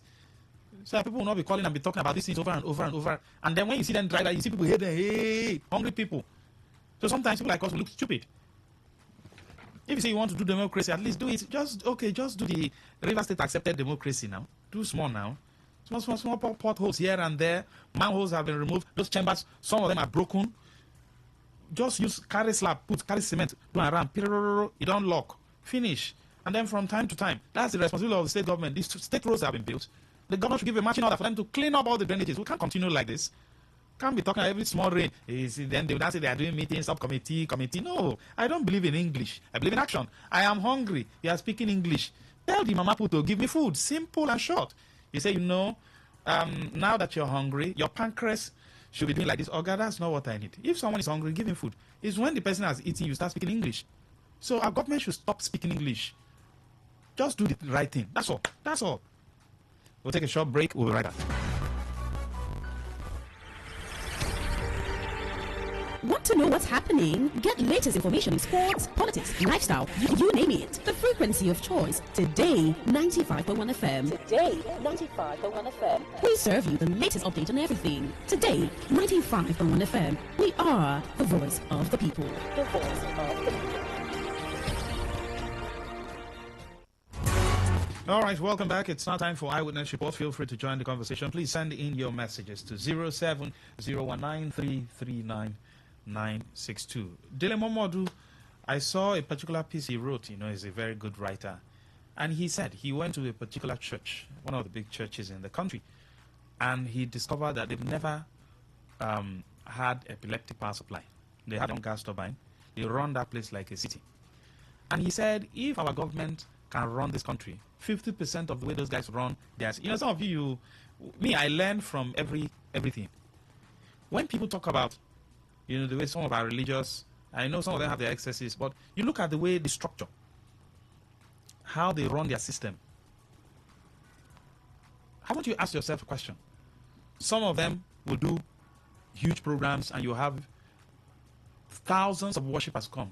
You won't hear that one person died due to, what do they call it now? Lack of crowd control. Everywhere is oddly. You can ask yourself a question. Why is it difficult when they said, when there was COVID and that government was sharing palliative? Did palliative get to you? Haven't you asked yourself a question? How come palliative didn't get to you? Should I shock you? Huh? The assembly I attend, the headquarters was not in the state where I was residing. Guess what? The branch where I was, palliative got to me. The only thing was that I didn't need it because at that time, one of my very good listeners, sent in some yam, plantain, and bags of rice for me to share and give to some widows. So I even brought some there. And my own portion, I said they should give it to somebody else because she gave me some, my own, and then gave me some others to share to widows. So I was able to call on some few. And then that's one avenue I took some to the church for them to share and give more to widows. How come things got to every member? Haven't you asked yourself a question? How did they do it? Structure, sincerity, transparency. Is it the same for government? Then, the state where I was, I got an information. One of my colleagues lives in a particular compound where an SA lives. The staircase under, they kept more than 10 bags of rice that he brought from government house. That means rice did not get to the people it was supposed to get to. They gave him his own, no, but they still, my brothers and my sisters, let us do Eyewitness Report. Good evening. Yeah, good evening, Mr. Max. Go ahead, sir. My name is Barry Daniel, calling from Port Harcourt. Yes, sir. The last time I called you, I talked about the ring road. What is happening now? What is holding Governor Sim to mobilize Philadelphia back to the site? What is happening? State of emergency have ended. I mean, is it rocket science for him to mobilize Philadelphia back to this site? This one kept damaging my car. Last time I told you about the part, ring road part of ring road, the part of Eleka, the part of Omodro, the part of Rwako, all of them are back. And this road, we are good before Mr. Governor and his Oga came from nowhere and introduced ring road. It's affected everywhere and left it away. What is even happening? I'm not begging them, I'm not in the habit of begging politicians. I demand that they do it. It's not their money, sir. Can you hear me? Very clear, sir. Hello. Yeah. It's not their father's money that they're using to do the work. Neither is their money. They are supposed to beg them. Let them beg them to come and finish this thing. I don't know what to do with that. I don't know anything for the annals. No, don't use that word, sir. Please, I know you're angry. Thank you. Please don't use that word, Your thought is taken. Please, let's not use inappropriate words. Please, thank you. Your voice is heard already. Louder. Yes, good evening. Good evening, Mr. Maxwell. Yes, please. Maxwell, my name is Engineer Jonathan Leoba, a.k.a. something more man. Maxwell, are you hearing me? Very clear, sir. The thing where the complaint don't happen. No. This is why I complain to you, Maxwell, particularly. It don't happen. Maxwell, on Sunday, a labor, an innocent boy, was coming from where he's living from Port Harcourt down to the village for harvest in that. Policemen that I normally complain, they are parked somewhere in Elebrada Road. They stopped them. As somebody, as the boy, as somebody you know, as the police officer, he knows, to ask them what happened. They said to bring his phone and all the necessary. Some of them, plus his, they refused. They started the changing ways. One of them saw the Maxwell. This police officer has to shot Elebrada boy. You mean they released the trigger? On his leg, Mr. Maxwell, has seen to you. Police officer that are coming from Rumuji. We are under this police station that is at this USC now. Rumuji is not under us. We are no more under Rumuji. Right, We are coming to this Elebrada. Thank you, engineer. Intimidating people. Maxwell, they have shot Elebrada boy yesterday. I hope he didn't die. He's in the hospital. Is it? He's in the hospital now. Yeah, the boy is in hospital. They rushed him somewhere at Obakre. For the information we got this evening that he's bleeding seriously. They relocated him to another hospital. Maxwell is name a good one. You see, Mr. Lighter, and he's who normally do this, who normally commit this crime. This is the police officer that was shot. There would have been much arrest in the Elebrada community. But I'm telling you, nothing has been happened. Nothing has been happened up to date. Elebrada boy has been shot. Thank you, and the police officer serving at the Rumuji division. It's a pity to them. Thank you. Thank you, sir. Good evening. Yes, sir. Dr. Maxwell. Yes, sir. Robin Major. God bless you and God bless you there. Dr. Maxwell, I am counted. This is a year and 6 months by this October. But grabbed from me, come to them when I was dispossessed, chasing from my farm. That government did not allocate to me. That I procured. How they have got street and make cost where that is the governor when by next. I'll be surprised if the governor of Rivers State will tell me I have not seen my open letter or his aides. Even if it's my own brother, the king of boys, the chief of staff, everything a year. I'll be surprised and be there are those who ought to come to my aid. They are still living.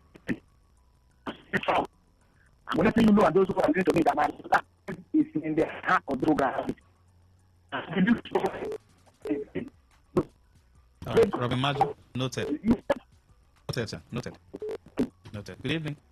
Yes, Maxwell, please, in something on Silema, I want to draw some pictures for you so that you can take a good look of what happened on yesterday. No problem, sir. I want to draw pictures for you. Okay, sir. Thank you, sir. Are you sending your messages? Please send them in. I'll take them. All right. Good evening. Good evening. Yes, sir. Go ahead, sir. Go ahead, sir. I think the total collective authority people have in the government, they do not know their job. It is only when you know the subject that you're teaching that you can teach well. The matter we have is this. Go away. Even though the young man will complain, I can't do it. Go away. And the person will go into the office and will begin to do anything. All right. So what's happening, sir? So what I'm trying to tell you is this. If this is not use the professional. They don't want to know the job. I think if it is done, all these things we are clamoring for will come to an end. Thank you very much. Go ahead. Good evening. Good evening, Maxwell. Yes, go ahead. Okay, I want to reaffirm what that engineer that I just called regards to the police officer shooting someone in the leg along the Road. The information the guy gave there is not what is what? What happened was I was like going to Elebrada that same day. These people left the main east-west road. Like the road, I don't know if the combatant is local government. There's a road across the east-west road leading to Elebrada. You can bypass from the east-west road, not Elebrada junction. That's where the police officers park their car. Just in the middle of the road there, complaining boys. It becomes the beat the plastic. So I was able to defend myself and I passed. So while coming back, this end started this young man there, these boys, packing their phone. So they were like, Yahoo, boy. They shot him? Yeah. In the leg? This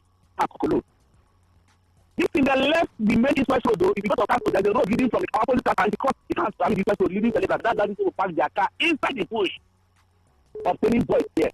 Illegal obtaining. So they should call the commissioner of police to inform him the excesses of Rumuji police. what they are doing now for the government is very bad. That information is, I don't know what it wasn't for the news. So I just want to understand what that guy was supposed to information. Okay, sir. Thank you. Noted. Good evening, Max. Do you know that the real structure in real estate have not paid salaries to local government staff till now? Last month, the same. Parents borrowed money to send their children back to school because of delay in salary payment.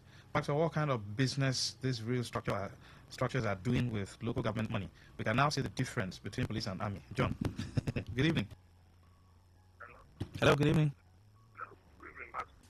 Oh, I can barely hear you. Please, can you call back? Eyewitness report, send in your messages. I'll be glad to take them all right?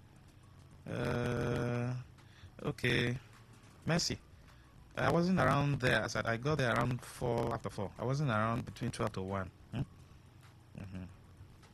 Good evening. Hello. Yes. Osinachi.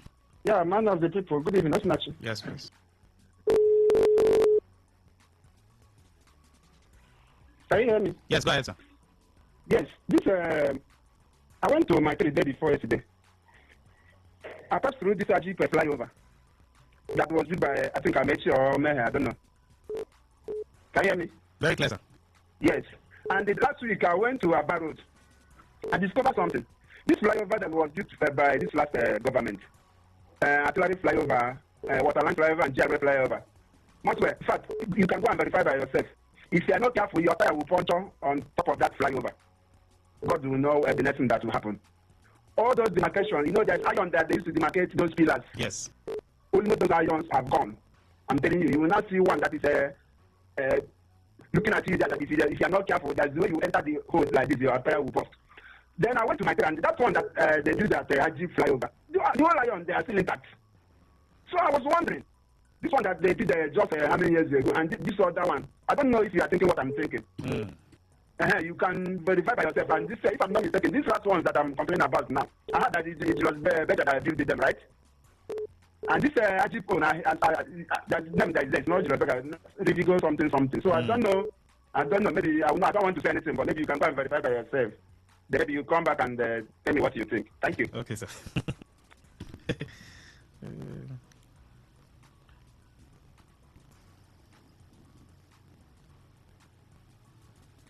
Eyewitness as well. Do you know that currently in Port Harcourt we have more bad roads than ever? Bad roads are more than the ones that are good in Port Harcourt. The only good road you have in Port Harcourt is Ikwere Road, Aba Road, and NJ Road. NJ is not good. Ada George. That's all. That's the one. That is the only good road you have in Port Harcourt. The rest roads are bad. What is the government doing, Maxwell? That is one. Number two. The dustbin along oil mill from Rumu Kurushi, I see you're going to oil mill.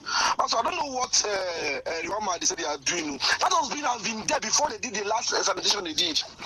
Dustbin was there, they did the last sanitation, they didn't clean up the waste. Till now, the waste is still there. What is going on in River State? Do we have a government in River State, Maxwell? I'm asking, do we have government in River State? Please. When you get to oil mill, is nothing to write home about. The place is messed up. Completely messed up. Oil mill, Element Junction as a whole is completely messed up. Please, the government should rise to the occasion. If you're driving from the East-West Road, once you leave Tank, get into White House and you're driving to the junction, the road that leads to Igweche, the road on the left-hand side, not this one that leads to Oil Mill Market, the one that leads to Igweche Road, that particular road is gone. It's gone. And there's a high volume of people selling at night there. And then the authorities should take note. They won't say they're not saying it. Good evening. Hello, good evening. Yes, good to have you. I'm fine. My name is Responsible. Go ahead. I'm calling from Nevada. Yes, please. Please, can you go for us your WhatsApp number? Okay, I'll do that. Thank you. Okay. Yes, good evening. Hello, Master. Good evening. Yes, please, go ahead. This is Honorable Chris Oakley. I'm calling from Port Harcourt. Yes, please. There's something that has been bothering me, and I want to know. I don't know if you have the answer. The money they are collecting in oil mill, those our boys, they will come, Madam, give us your money, or give us your money. Are they eating those money, or is just anybody can come to oil mill and start collecting money for the community? Is it not what they collect from the market? They will use it and put the market in order, even to put the market. So I don't really know. I went to the oil mill. The money is too much. I am even thinking if I can group my own boys. So it's like anybody can gather his own boys, you go there and start collecting. I don't know. I say let me know. If I prepare my own boys, then we'll go there and start collecting our own. Sure, give us their money. Give us the money. It's like what I saw there that very day. It's like different boys with different categories of collecting. So if it's free, maybe Nigerian money, I can organize my own group, go there and make my own. So please confirm if that money, if any amount you collect, you chop. I want to know. Thank you, Honorable Chris. Good evening. Hello. Yes, Mama. Do you know that Tuesday market at Ndama? As soon as you descend from the bridge, as they're coming from Port Harcourt, and women are selling just by that road. You see tanker dancing dancing any time, it gets up. Today it will happen. I just pray that it never happen because it will be the disaster of the century. Government should look into that market and help fix that route. Thank you. Yes, good evening. Max. Hold on, sir. Good evening to you. Please, I'm still begging. Now our governor have hit the ground running. You should try and come to Chukuta community and see what my people are passing through. And if you want to come, you should not use this microphone that you're using. You should look for the other square or the other high hills they normally use so they can pass the road. At least drive close to our secondary school and see what we're passing through. I didn't say you should just bust at OE because the hill surface is like maybe crane will come and tow it out. You should try and come to Chukota community and see what my people are passing through. There is no road. This road has been bad for more than 30-something years. But be crying, shouting. Thank you. Now that is back, you should try and help us. I get Max. Does it mean that the government, or is it federal government or central or what? Did they want someone to die at Chuba Joshua before they fix that passport? If you want to enter to Alu, Maxwell, that junction there is something else. If you're coming out from Alu, those bike men will block by the side, and you have to enter that ditch there before you can come out. Now, tell me, if a car is coming, maybe a novice, maybe a new person in this state, a stranger, coming with a high speed, based on high freeway, just smooth, go to that spot. Tell me what will happen. They should try to do something about it. Maxi, when tomorrow they come, so come to that Alu just to see what is happening there. And this Kilimanjaro side, they refuse to open that place just to fill up that place with cement. They use this cement to patch it. Maxwell, for over 3 weeks now, they just close that side. Everybody's taking one way. Constant hold up if you are coming from M1 to pass Chuba Joshua is something else. Indeed, if you are coming from Rumokuro to cross Chuba Joshua is something else. They should try and do something about that Unipo junction. God bless you, Max. Thank you very much. Yes, good evening. Good evening, go ahead. Good evening. Yes, please. There's something I want to know from you, Maxwell. What about your companion? That is Luna. You have not been hearing her from you again. She works with Queen. She works with Queen from 9 p.m. Why now? They would have not separated her from you now. It's okay. Sorry. Good evening. Hello, good evening. Good evening. Good evening, Maxwell. Yes, please. One time we call not because we have faith or want our voice to be heard. Why we are calling is because we are agents of change one. Secondly, we are avoiding the danger in our society. Now, as I'm telling you, I'm coming back from my work, my place of work. Along the water route is great opportunity there. It's nothing to write to my back. Now, okay, let's say because there's a passport at that market there. What is it called? DP market. And even the traders are not even helping matters. They have left the market and started placing in the middle of the road. Imagine a car just was maybe running from Warfare or from Wimpy, maybe safety. We just cause what we call massacre. I don't know what government we use again, but the truth is the government, the relevant authorities they just come to take people out of the road and fix those passports and move those in. That place what is it called? A dead port. Thank you. That's my witness report. Thank you. Good evening. Hello, ma'am. Yes, please. Go ahead. Good evening. Yes. Your name? I'm Israel Zokubachima, calling from Momokumo Vigeche. My brother, I don't even know if Umeble community, Vigeche local government, is in Nigeria or not. I happened to travel to Umeble this last weekend, Friday, Saturday, and Sunday. My brother, what I suffered there, even the fire road itself is not like that. So I don't know how to call the government of Rivers State, assuming a life Bara, to come to the aid of Umeble community, Umeble in a chain. Umeble 1, 2, 3, and 4, those you come at the way chain, right? I'm not from there, but what I saw there, you see what you were, you see their locations of fire burning every day. Food oil going out from their land, but nothing is going on there. Go and see with my brother. Thank you. Thank you very much. Good evening. Yes, please. Your eyewitness. Hello, Otamaswe. Yes, I can. I think I've come to others say, and I found out that the flavour, under the flavour is need again. But this our own state here, the way it looks, I don't really like it. So I want government to enforce and to act very, very fast. The way they are uniting everywhere, when you go on the flyover, you see refuse all over the places. The bad side of it is that unite. The way they unite all over the place, everywhere is booming. So government should be serious. I don't know who is responsible on such work. They should act and implement one or two things that will stop people from misbehaving like animals. Thank you very much. Good evening. Good evening, my brother. Okay, you see me doing well. This is my following. I'm okay, Master. The drainage, sure, if you start from China bus stop, you go to School of Health, those drainages are blocked. Some don't block those drainages. If you rain for years, hey, my brother, the kind water will they cover the road. Go to the pass now. To make government one way to free those drainage. That is because yesterday we rain for my brother. This one way they talk say the way the water they gush out. This one is like a dam. The way dam the flow. So make government, all those got out and make them find way free. And Maswell, I give kudos, I give thumbs up to NEPA. And they give us the light. Me, I even say I day abroad first. But I see the Port Harcourt. So I really thank mostly these people in charge of this love school light. The NEPA give them thumbs up. Let them continue like this. But no matter the design you, or the light is this year. Thank you very much. So, yes, so you are doing well. You are doing well. Good evening, guys. Good evening, Master. Yes, please. I just got an idea coming from Rumale. All right, sir. But I surprised the other day. That was on Saturday. That means that the community has power to tell government to walk that road. They were doing everything throughout the weekend. They had to fill the road with some sharp sand so that the visitors they invite can come there. That means that the community has power to need the government to walk that road. They fill that road with sharp sand for some places. Only for that day they are doing everything. And they don't value themselves. They don't value the knowledge to living in that place. You see something for that road. Only God knows. People living there doing well can tell the story. We are suffering for that road. Now they are paying 500 now for half kilometer. 500 now for half kilometer to just 500 now for this the bus. But in the is there, and if they want to do something, you have to hire some and put some sharp sand.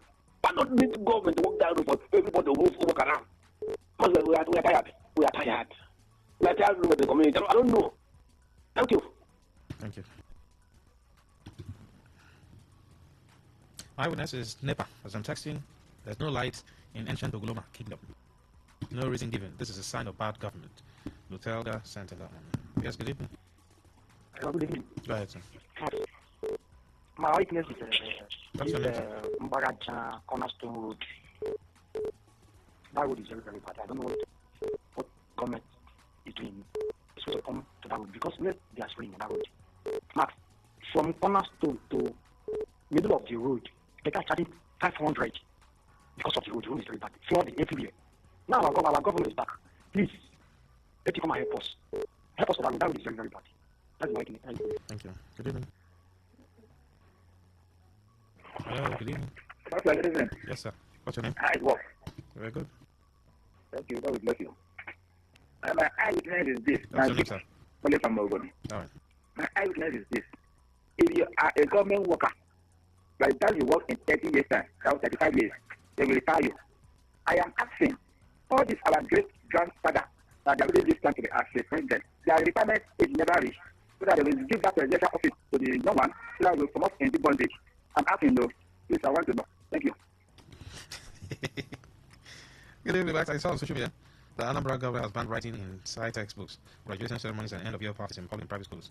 That government follows suit to help parents in River State. Living news, Amadi from Chukota, Ibuichi. Thank you, sir. Good evening, welcome. Welcome. Yes, go ahead, sir. I just want to say something about the answer, but it's still in line somehow. Still in line of the last caller. Some of our leaders don't supposed to be able to do. That's just the truth. Now, all these bad news and all this, this is why I still want to do. This 6 months emergency will be told of River State will end next year. Don't forget we were talking about some money that were missing when the emergency rule was. How would the budget? That's something we have idea. So if this did not declare emergency, government have been looking at things small. That nobody is thinking, everybody is thinking as the same. But the truth is that this problem is continuing. The emergency is business. Thank you. Thank you. Let's take this. Okay, Max, please tell the state government to look into Eneka Road going to Roma Small Close to Pipeline. No passage anytime it rains, not even only when it rains. Let them walk on that road. Levis from Eneka. Thank you. Good evening. Go ahead. Hello, Master. Yes, sir. Good evening. Go ahead, sir. This is Jeff Franco from Alu. All right, sir. Master, my eyewitness is about this Kilimanjaro road, this over junction. That if you notice, you understand that Kilimanjaro side, they are working on it. So all of them are using that everyday route, that one, that over junction, the other side of everyday. Then why is it that all those cables that is loaded, all of them will occupy one line? And nobody is saying everything, and every day have rented that place they're supposed to park. They have rented it, that's how it become market. Then Taizis and all these bus will occupy one line. And everybody that is using the road now, everybody is struggling for way to pass. Why the other one have been blocked because they're fixing on it? Why can't people, like the government or who is in charge, come and remove? Gosh. The line just went off. Good evening. Hello, Mr. Mark. Yes, please. Good evening. Go ahead. Yeah, I'm Bishop. The man just asked you one question. He just reminds the man last time. You don't answer the man. The man see all those grandfathers. You don't answer the man. Let's leave that one on eyewitness, eh? Okay. When you go answer that, so that would be a good line. When you go answer that. Good evening. Go ahead. Hello. Maxwell. Yes, please. Good evening. Go ahead. How are you doing? Hello? Hello, sir. Can you hear me? Yes, go ahead, sir. Yeah, this is Kevin Junior from Abua. Yes, please. Maxwell, my eyewitness is on private school in River State. Maxwell, private school activities, I want to call on the governor to look into the private school activities in River State. Because only them, they want to print everything. They want to bring out standards. They want to bring out textbooks. They want to bring out everything. And all of these things is on parents. So I want to beg on River State government to look into the private school activities. I know that it's because of the falling standard of the public schools that the parents are now going as alternative to this private school stuff.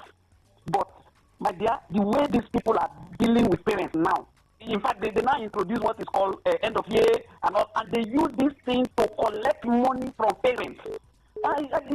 Please, government should look into it. It's alarming. Please. Exactly the point now. You said because the public sector has failed, public sector schools. So private schools are springing forth. When government fails in its responsibility, private people take advantage. It is there globally. That's the reason why you see in other countries, government regulate things.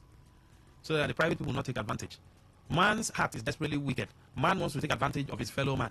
What a responsible government does is to ensure that they put these private people in check by ensuring that government have their own product subsidized. So with that, it will give the private sector a run for their money. It's not as though you don't have private schools in other countries, but there are standards you must meet. That's why government sets the pace. The problem we're having is that government has failed in our own system. So the private people, the government, do they even care? They don't care now. So the private people will eventually take, okay, those schools now, I think in Abia also, or Anambra, where they have banned those things. You think the private schools will go and do it? And when they say, hey, party, some of the parents are the ones who encourage those party. Because if you don't pay for party, they won't say they won't give your child the result. So the parents too, they are complicit. They are the ones who support those parties. They want their children to go and dance ekelebe with short skirt. Good evening. Hello, good evening. Good evening, Master. Yes, please. This is Nelson calling from the Greater. Go ahead. Okay, my eyewitness was what I noticed, I think, traffic at my trip. Those police checkpoints around the USC. Formally, they normally give number. They have upgraded to the non-number again. They are giving a Eleme Junction. So any motor that comes, they just give Eleme Junction. You can see how the country is going. Police are doing things with impunity. No, thank you very much. People say they're giving him a job. I boarded the public transport. You know what they gave him? You know what they gave him? They gave him the name of a fruit. They were giving names of fruit. No more number. They gave him orange. So another person they will give the person banana. Another one will take apple. Stay there now. People are inventing things. Max, tell the government location bridge flyover street lights have been off for over 7 months. They should please restore them or change them to solar panels. Thank you, Kanu.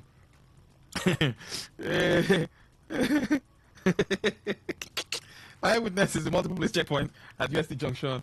Between UST roundabout to my 3-pack, you will see about 4 police checkpoints collecting money from drivers. The police authorities should please do something about it. It's an eyesore. Mr. Lucky, thank you. Max, the government has failed the masses. That's why the private schools are springing forth. So the masses should mount pressure on the government to better the system. Chikina, you'll answer the question. Max, good evening. This may be what they are waiting for. Chogocho Junction, when these big lorries will brush 10 or more people down before they can do something. Pressure in Chogocho Junction is nothing. If nothing is done quickly, I'm sorry. Okay, John, I'll just stop there. Your message is taken. Follow me on Facebook, LUCKYMAXWELL. Maxwell, MAXWELL. Lucky Maxwell on Facebook. Alan, you're talking about Obi Wiley Road is very bad. Yes, I've seen it. Very, very bad. Very, very bad. Ad hoc staff should be paid. Okay, thank you. All right, that's what we can take. I'll see you tomorrow again. Tomorrow, okay, from 6 p.m. tomorrow. Yeah, good evening.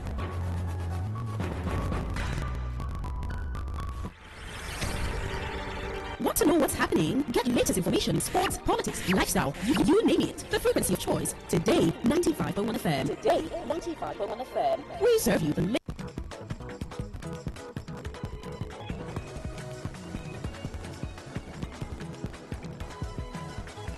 One thing I can tell you for sure is that there's pressure in the land. Yes, a lot of persons are panicking, including yours truly. Tomorrow is a big day, and no one can tell where this pendulum will swing. It's not all together in our hands. I've seen a lot of permutations there. Some will say this is from CAF, others will say this is from FIFA, second best team or whatever you. Hey, we know why we are where we are. The fault is ours. Will the God of soccer smile on us tomorrow? That's a big question that I attempt to answer right here on the show. Beyond all of that, I'm going to be talking to an ex-international, someone who saw it all. And it's about what this day means to them if it's ever been in this kind of situation before. You call him the headmaster. Mutu Adepoju is our guest when we come back on Global Sports Update.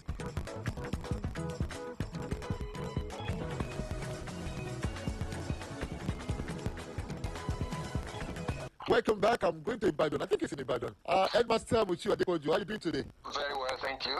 Nice to talk to you again. It's been a while. Yes, it's been a while. Well, are you under pressure like me? Everybody is under pressure. But nevertheless, we are going to manage the pressure, and hopefully we'll go to get out of the pressure. So when you are in this kind of pressure, I want to believe this is not the first time. As a footballer, how did you prepare at a time like this when you knew that it was no longer in your hands? It takes God to make it happen. Well, the fact is that we were never under this kind of pressure. We were never under this kind of situation. All our qualifiers, we did everything possible to make sure that we are not looking for any favor from anybody, and including the one that we didn't start well. At the end of the day, we ended qualifying before playing the last game, and that was I think the France 98 qualifiers. So, but definitely, I think the France 98 qualifiers. So, but definitely, every one of us are under this pressure right now, and I believe hopefully we'll be able to get out of it. Mutu Adepoju, there's one question I've been wanting to ask you. As a young man who was working with a newspaper house in Nigeria many years ago, Paul Bassi, our publisher there, would say, I don't want to see Super Eagles vows. Super Eagles will die. Super Eagles will spill blood tomorrow and what have you. Because most times we are disappointed. Is it that when you say things like that as footballers, you want to encourage the supporters or just a lip service? Well, not lip service. We all know during our time, and even I believe the players now to know that everybody depend on them. And the fans, 200 million people are waiting for this result, and they want to see the Super Eagles in the World Cup. So it shouldn't be anything like any lip service. And I just hope that they'll be able to live up to expectation. It's going to be difficult, even when we win, for South Africa to lose is going to be very difficult. But there's nothing impossible. God says, for South Africa to lose is going to be very difficult. But there's nothing impossible. God says, we're going to be at the World Cup. We will be. Does God play football? Oh well, individuals have to do everything possible to make sure that they do everything. Yeah, God does not play football, but at least if end of luck and all that, one can look for that. Now, let's go to the issue of a venue playing game. A lot of Lagosians will say to you that the feeling, the pressure, what pushes you when you play in Lagos, in their national stadium, you can't find it anywhere else in Nigeria. Is that true? During our own time, we played almost all our matches in Lagos, and we know that all the fans in Nigeria, they are looking for victory and all that. And that's we always go out and nothing but the victory. And prove that we never lost any game in Lagos and all that. We know what is at stake. We know that people will not be happy, and we put everything. We self, ourselves will not be happy if didn't win that period. So we always put everything and make sure that we win. And even the fans support us when they are cheering and all that. It helps to go into it. So you're just buttressing my point, which I report you. There's no venue like Lagos, Nigeria. Well, Lagos is, I think, the place where you have full house and everybody cheering and everybody supporting and everybody doing everything possible to make sure you have a full house and everybody cheering and everybody supporting and everybody doing everything possible to make sure that the team wins. You just said that even if we win tomorrow, it still does not guarantee that we'll qualify for the FIFA World Cup. So we are all looking to God. They say God is a Nigerian. Is there something in you which you are you, an instinct or whatever that is saying to you that Nigeria will be at the World Cup? Well, it's very, very difficult to say at this stage that we are. Because assuming it depends on us, I will be able to say yes. We're going to go to the World Cup, but it does not. It's not in our hand anymore. And even if we win, as long as it's only when South Africa drops points that we will be able to qualify. Well, I don't know about the second place and all that, but the most important thing right now is for us to win and win convincingly against Benin Republic.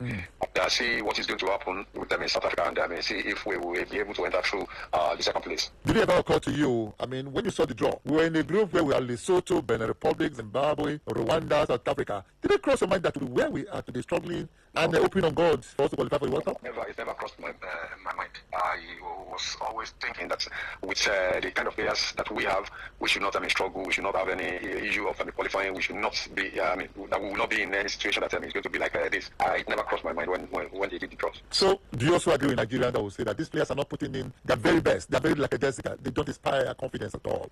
Well, if something situation is like this, anybody can think of anything. I believe they are doing their best, but probably their best has not been enough for us. Because there are some matches that we didn't have any to lose those matches or to draw the matches that we drew in Nigeria here. We drew South Africa in Nigeria in Uyo. We drew Lesotho in Nigeria in Uyo. We drew Zimbabwe in Nigeria in Uyo. We went outside of Nigeria in a neutral Cote d'Ivoire. We could not beat Benin Republic. They beat us by 2-1. The last game that we played in South Africa, and not the one against Lesotho, the one against South Africa. And some people will say that the team was not there for the taking, the South African team. We couldn't. You saw us play Lesotho a few days ago with Today95.1fm. I couldn't believe I was watching the Super Eagles of Nigeria.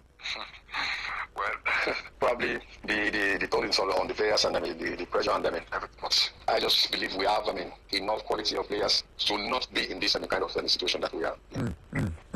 So what is wrong? Well, it's very, very difficult to say.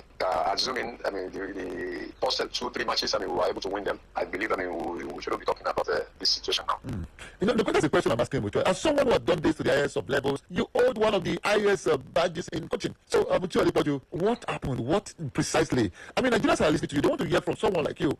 Nations Cup. We remember you saw the Flying Eagles a few days ago. They played 4 games and we only won 1 and we drew and lost the rest. We crashed out of the World Cup under 20. It was the same World Cup that you went to, and you're calling that name Daman Miracle. I still remember those headers. Then for the Super Eagles, you were part of the team that had a fantastic performance and you won the Nations Cup. Then we went to the World Cup in 1994, the first set of Nigerians. What is it that you people did then that these players are not doing right now?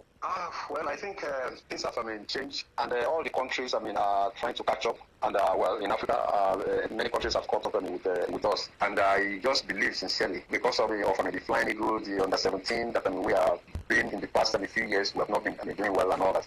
So I sincerely think that we need to have a reform. We need to have a reform and try and change things and the way things are, and we need to try and analyze what we have been doing in the past, where we are now, and what is it that will be okay for the future. So I think there should be a reform, and we change our ways, because we cannot be doing things the same way and expect this different results. So we are not done yet. One more. We'll be back tomorrow with Mutiu and Depoju. Tomorrow is a big day. There's no that tomorrow. It's either we get it right tomorrow or we forget it completely. Hey, what am I saying? Our destiny is no longer in our hands. It's Global Sports Update with yours truly, God. We'll forget it completely. Say no to the ordinary. Embrace the extraordinary, because we are the voice of the people. Today at 95.1 FM. Today 95.1 FM. Maybe home is somebody's smile when they look at you for the first time. Maybe home is being a home to something you love and adore with all your heart, and that is what life, friendship, and love are all about. Maybe home is listening to all of your favorite shows on Today 95.1 FM. We create memories, we inspire comfort, we are the voice of the people, and we are home away from home.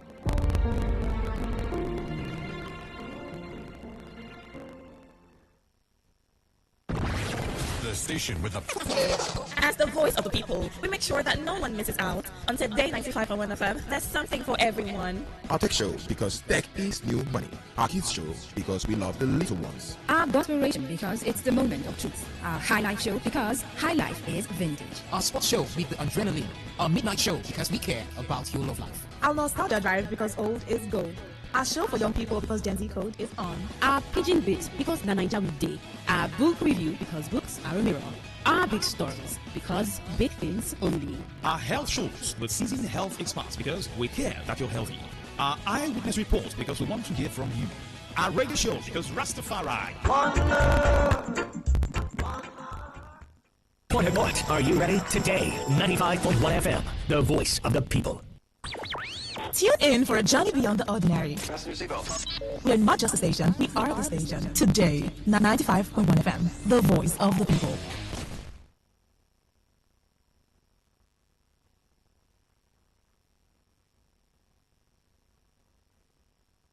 Please listen to this paid infomercial. Herbal Heritage International, the Kokoroko. For herbal medicine, we produce strong, correct medicine. They take the support with country health system. What man, correct with holistic, herbal medicine. They will not come out for public anyhow like the big basket. Full ground as every Christmas have been boundary. Seeking and self-serving medicine with some. After all, monkey smart now because true health is for us. Heritage International will use the technology of computer testing machine to see and know before attacking that your health condition. We don't come over for your life with the correct treatment. Therefore, whether definition or without definition, make you visit Herbal Heritage International office with you. Herbal Heritage International. Now you. Hello and welcome to the program Roots and Herbs. Roots and Herbs is a program that discusses health-related challenges and suggests possible ways out from the herbal medicine perspective. Roots and Herbs is put together and sponsored by Herbal Heritage International, also known as Baba Yoruba. Baba Yoruba is currently having a special promo package. This promo package will give you the opportunity to enjoy 50% discount on all their products and services. This offer runs while the stock lasts at number 24 Ikwere Road, Mile 1 by Education Bus Stop, Port Harcourt. Number 24 Ikwere Road, Mile 1 by Education Bus Stop, Port Harcourt. This promo package will give you the opportunity to enjoy 50% discount on all their products and services. And at the same time, it will give you the privilege of meeting Baba Yoruba himself at the venue. For details and inquiries, the telephone number to call is 080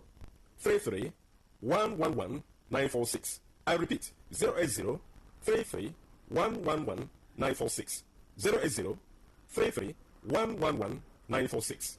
On today's edition of the program, our topic for discussion is staphylococcal infection. And I have with me in the studio Dr. Batumba Abiodun. Sir, you're welcome to the program. Thank you, Mr. Moderator. Staphylococcal infections do occur in the body system when Staphylococcus bacteria enters into the body system and spread within the body system, destroying body cells. Staphylococcus bacteria are majorly of 3 types that can afflict men. But of these 3, the most pathogenic in nature, that is the one that is capable of causing diseases easily in men, is the Staphylococcus aureus, because it is capable of invading body cells, destroying them, causing different pathological changes in the body. When Staphylococcus bacteria spread in the body system, there are a number of changes that one can experience. This can result to burning sensation within the individual, and this can be seen as fever from time to time, or a situation where there is certain hotness coming from within. There can be skin manifestations in staphylococcal infection that can be given one periodic boils or rashes all over the body. In some people, such rashes can come around the pubic region, or even leading to boils that can lead to blisters or even ulcers on the skin. It is possible for one to experience persistent headache in staphylococcal infection because the body fluid is already contaminated. Staphylococcus, as we know, is a form of bacteria. Any bacteria that is capable of spreading in the body system can lead to reactions in the body that can further damage body tissues. And when this occurs, it is possible for one to experience joint pains in form of infective arthritis. Part of this bacteria can spread deep into the tissues of the heart, affecting the valves of the heart. And when this occurs, you discover that there can be palpitation that some will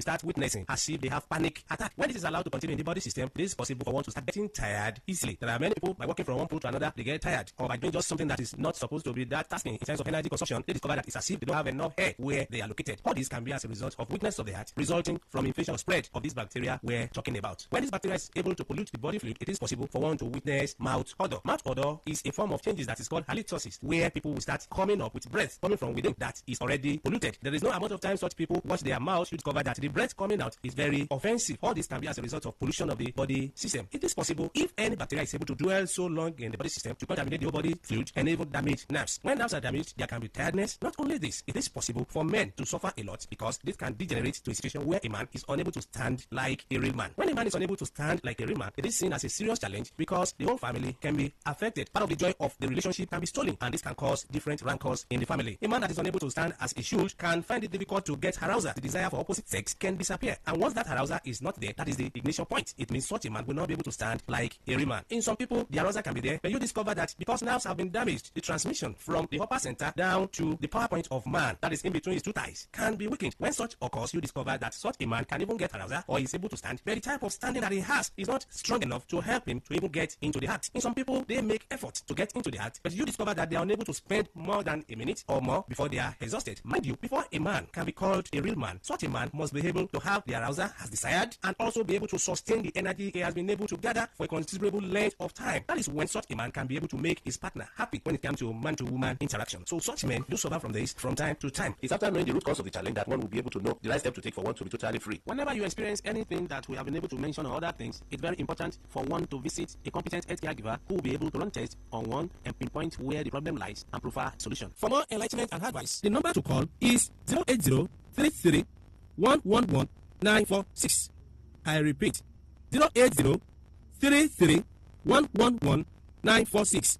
Thank you all. All right, you'll be listening to the program Roots and Herbs. Roots and Herbs is a program that discusses health-related challenges and suggests possible ways out from the herbal medicine perspective. Roots and Herbs is put together and sponsored by Herbal Heritage International, also known as Baba Yoruba. Baba Yoruba is currently having a special promo package. This promo package will give you the opportunity to enjoy 50% discount on all their products and services. This offer runs while the stock lasts at number 24 Equator Road, Mile 1 by Education Bus Stop, Port Harcourt. Number 24 Equator Road, Mile 1 by Education Bus Stop, Port Harcourt. This promo package will give you the opportunity to enjoy 50% discount on all their products and services. And at the same time, it will give you the privilege of meeting Baba Yoruba himself at the venue. For details and inquiries, the telephone number to call is 080 33 111 946. I repeat, 080 33 111 946. 080 33 111 946. I repeat, 080 33 111 946. Let's take a sponsor's message. Don't go away. We shall be right back. Herbal Heritage International. The Goporoko. For herbal medicine, we produce strong, correct medicine. They take the support. We come to health step. But the man, correct the holistic herbal medicine. They will not come out for public anyhow like a big basket. Full ground as every Christmas have been boundary. Sick themselves have medicine with pass. After all, monkey smart now because 3 years is for us. Heritage International will use the technology of computer testing machine to see and know before attacking that your health condition. We don't become over for your life with the correct treatment. Therefore, whether definition or without definition, make you visit Herbal Heritage International. Offices where near you. Herbal Heritage International. Namio. You're welcome back to Roots and Herbs. Roots and Herbs is a program that discusses health-related challenges and suggests possible ways out from the herbal medicine perspective. Roots and Herbs is put together and sponsored by Herbal Heritage International, also known as Baba Yoruba. Baba Yoruba is currently having a special promo package. This promo package will give you the opportunity to enjoy 50% discount on all their products and services. This offer runs while the stock lasts at number 24 Equator Road, Mile 1 by Education Bus Stop, Port Harcourt. Number 24 Equator Road, Mile 1 by Education Bus Stop, Port Harcourt. This promo package will give you the opportunity to enjoy 50% discount on all their products and services. And at the same time, it will give you the privilege of meeting Baba Yoruba himself at the venue. For details and inquiries, the telephone number to call is 080 33 111 946. I repeat, 080 33 111 946. 080 33 111 946. Until we come your way again, remain blessed. And that was a paid infomercial. Say no to the ordinary. Embrace the extraordinary. Because we are the voice of the people. Today, 95.1 FM. Today, 95.1 FM.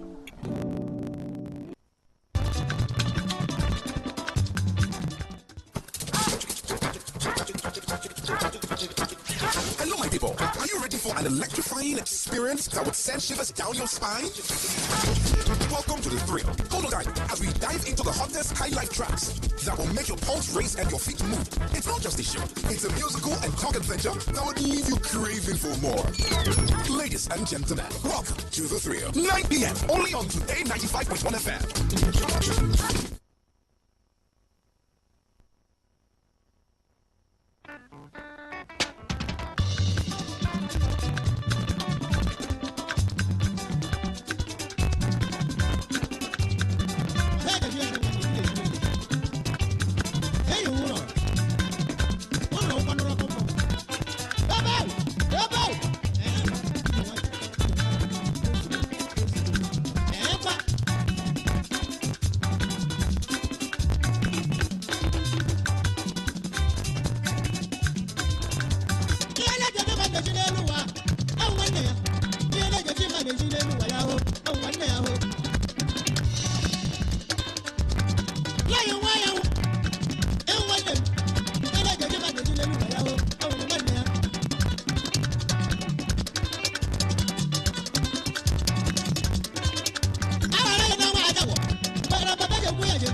Yes, welcome to The Thrill. It is the 13th day of the month of October 2025. I hope you've been having a good time listening to the song I've been playing for you because it is The Thrill. So I'm just trying to use that song to give you a good thrill while we talk about what we have for tonight. How has your day been? How are you doing? How has the previous week? How's the previous week into this new week? Are you ready for the new week?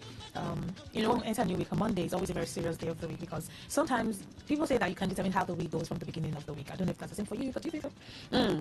Anything can happen. Yeah. Anything can happen. But I think that keeping up that positive image, that positive vibe, just influences your whole week. It has a way of influencing the whole week. But even if you keep a positive energy on Monday, tomorrow can still come with its own challenge. So you need to be in charge. I think I say all the time that you're in charge. Welcome to The Thrill on Today 95.1fm, Voice of the People. My name is Queen Shima. My name is Rona Agbara.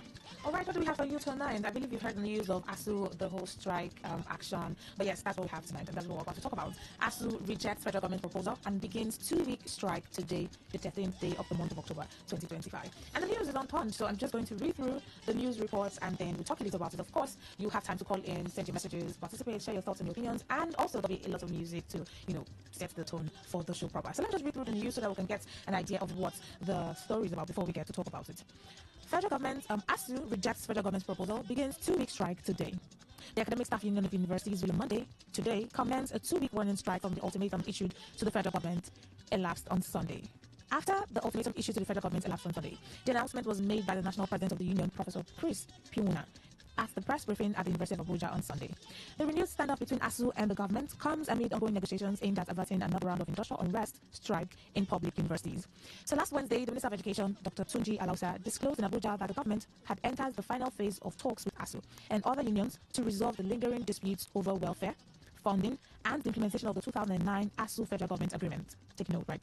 Alausa told that the Tinubu administration had already made significant progress with the release of 50 billion for the payment of earned academic allowances, while another 150 billion naira had been captured in the 2025 budget for needs assessment to be disbursed in 3 tranches. But declaring the strike, Piuna stated on Patriots of the Press, it goes without saying that there is nothing sufficient on grounds to stop the implementation of ASU's NEC resolution to embark on a 2-week warning strike at the expiry of the 14-day notice given on September 28 September 2025, rather. Now, they say our correspondent learned that the federal government had extended an invitation to the union last Friday in a bid to meet the deadline set up by ASU leadership. Now, during the meeting, the government presented a proposal to ASU, which was rejected by its leadership because the new offer did not meet the demands presented by the union.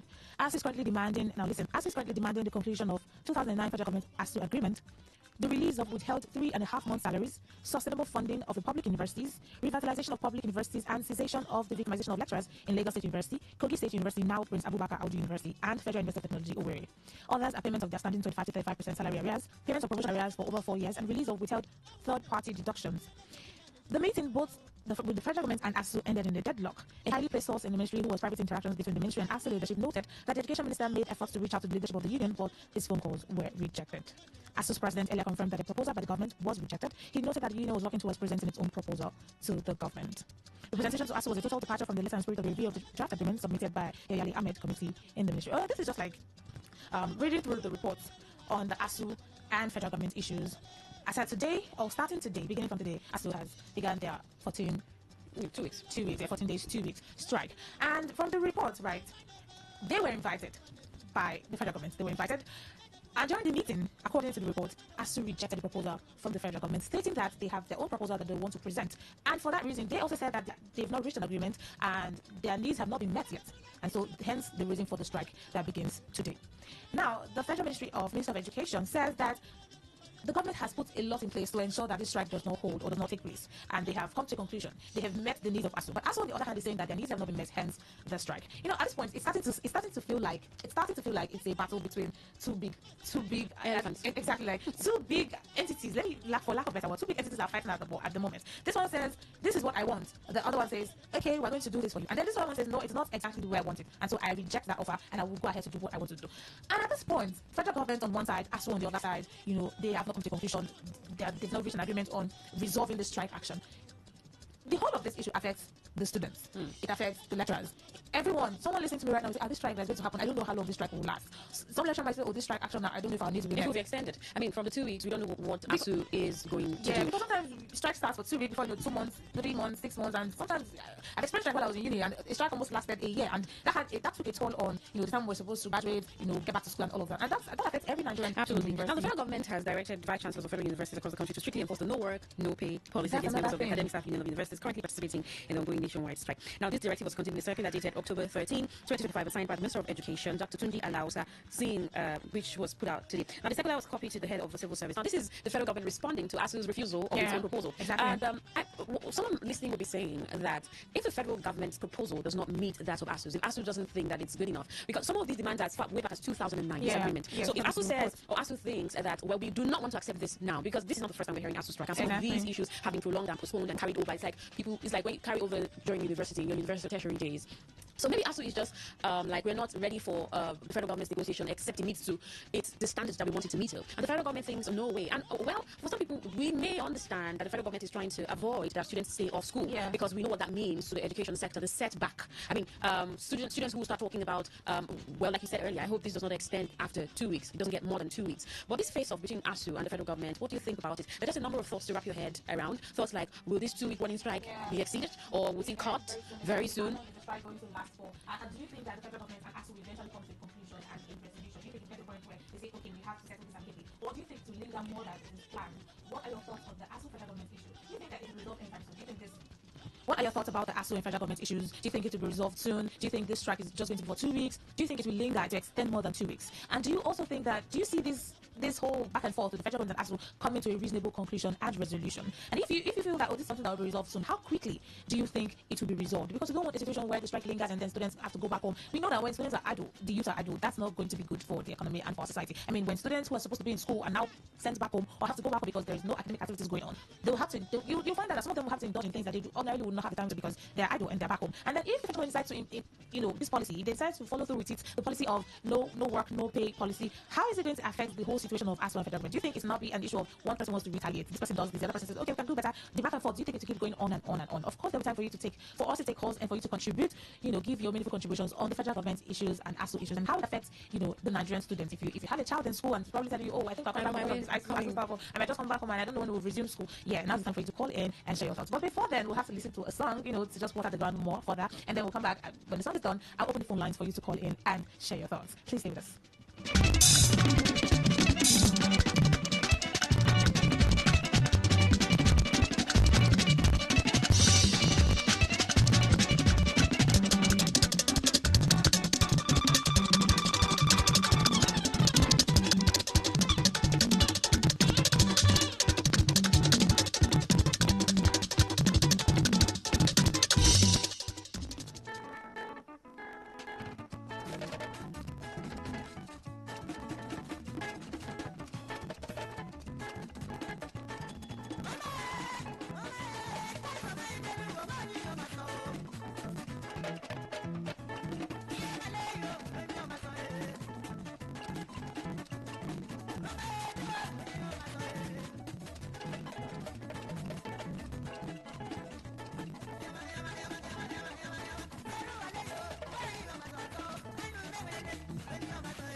Alright, I did say that I was going to play a song, and yes, that song is just West of the Ground. West of the Ground for we'll be talking about ASU and the federal government back and forth. ASU began their 2 weeks, 14-day strike today, 13th October 2025. And yes, federal government in return, in form of a response now, I don't know if I'll call it a response, but then ASU began their strike today, and federal government has decided to go on a policy of no work, no pay. So if you're going to be part of the strike, that no work, no pay is for, members of ASU that decides to join in the strike. Now, that's like a response to ASU, because the federal government says that they have decided, they had a meeting, yes, and their demands were met. Funds were disbursed to the union to disburse to the public universities to meet their demands and their needs. But ASU says that no, that they're not satisfied with the proposal the federal government is giving to them, and so they decide to embark on the strike today. Right now, in form of a response, the federal government says they want to do a policy of no work, no pay. So if you go on strike, no pay for you. So it's almost like a back and forth. And the question we've been asking, or we are asking at this point, is: do you see this strike ending anytime soon? This 2-week strike. Do you think it will end soon? Do you think it will linger? Yeah, maybe ASU will just there will be another meeting, and then ASU comes in terms, or they come to a conclusion of what the federal government is offering, or the federal government ups their game too and takes what ASU is offering. We don't know how this back and forth will end. We don't know how this will end. But what we do know for certain now is that there's been a 2-week comprehensive strike action declared by ASU today. I'm sure some of your children already calling you aware, or maybe returning, or maybe just hanging around school singing this. Just after the 2 weeks, yes, or before. Let's get to hear your thoughts. 0810-9510-951. Send a text message to 0701-933-9962. Hello, good evening. Rona. Yes, good evening.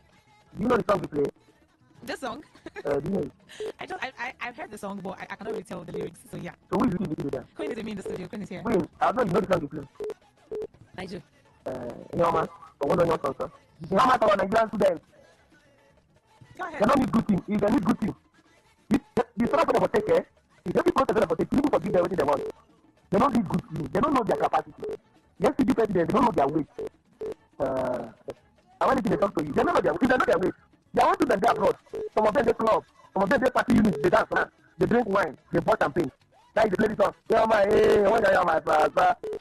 Nyoma song, if they like better things, therefore don't get everything they want. You need to see the classroom. You need to see the classroom. You need to see the environment. Control, but you will come to the office. Students cannot even drive that route. The professors, maybe then they handle local government use. Maybe then they do election for state. Maybe then they return officers. If they like good thing, then for them they do something by now. Like for them they change. Their demand for them meet and say, they want to no work, no pay. All right, thank you. Listen to the song again. Repeat that for me. All right. Hello, good evening. Good evening, how are you? I'm very well, thank you. For me, if not the students, I need to forward their education, okay? I should ask you to ask to decide forever. Because those people, if they are nothing than fake, forward message. The same people rig election, the right and the people that are carrying them to take care of them. Because they're seeing them using a large, a large, putting this and that, you know. So they're seeing all the lavish rig election for them, and this is the worst match for for what? Because of the people that do not have money to travel abroad to see or if not, as to 2027, we will see them. See how they're reading like a those governor. They are glasses. So they're corrupt. They're corrupt, so attach them. Thank you, Camilla. All right. Hello, good evening. Rona and Queen. Yes, good evening. Good evening. This is Okidim Junior from Abua. All right, go ahead. Rona, it's a pity that we are at where we are now.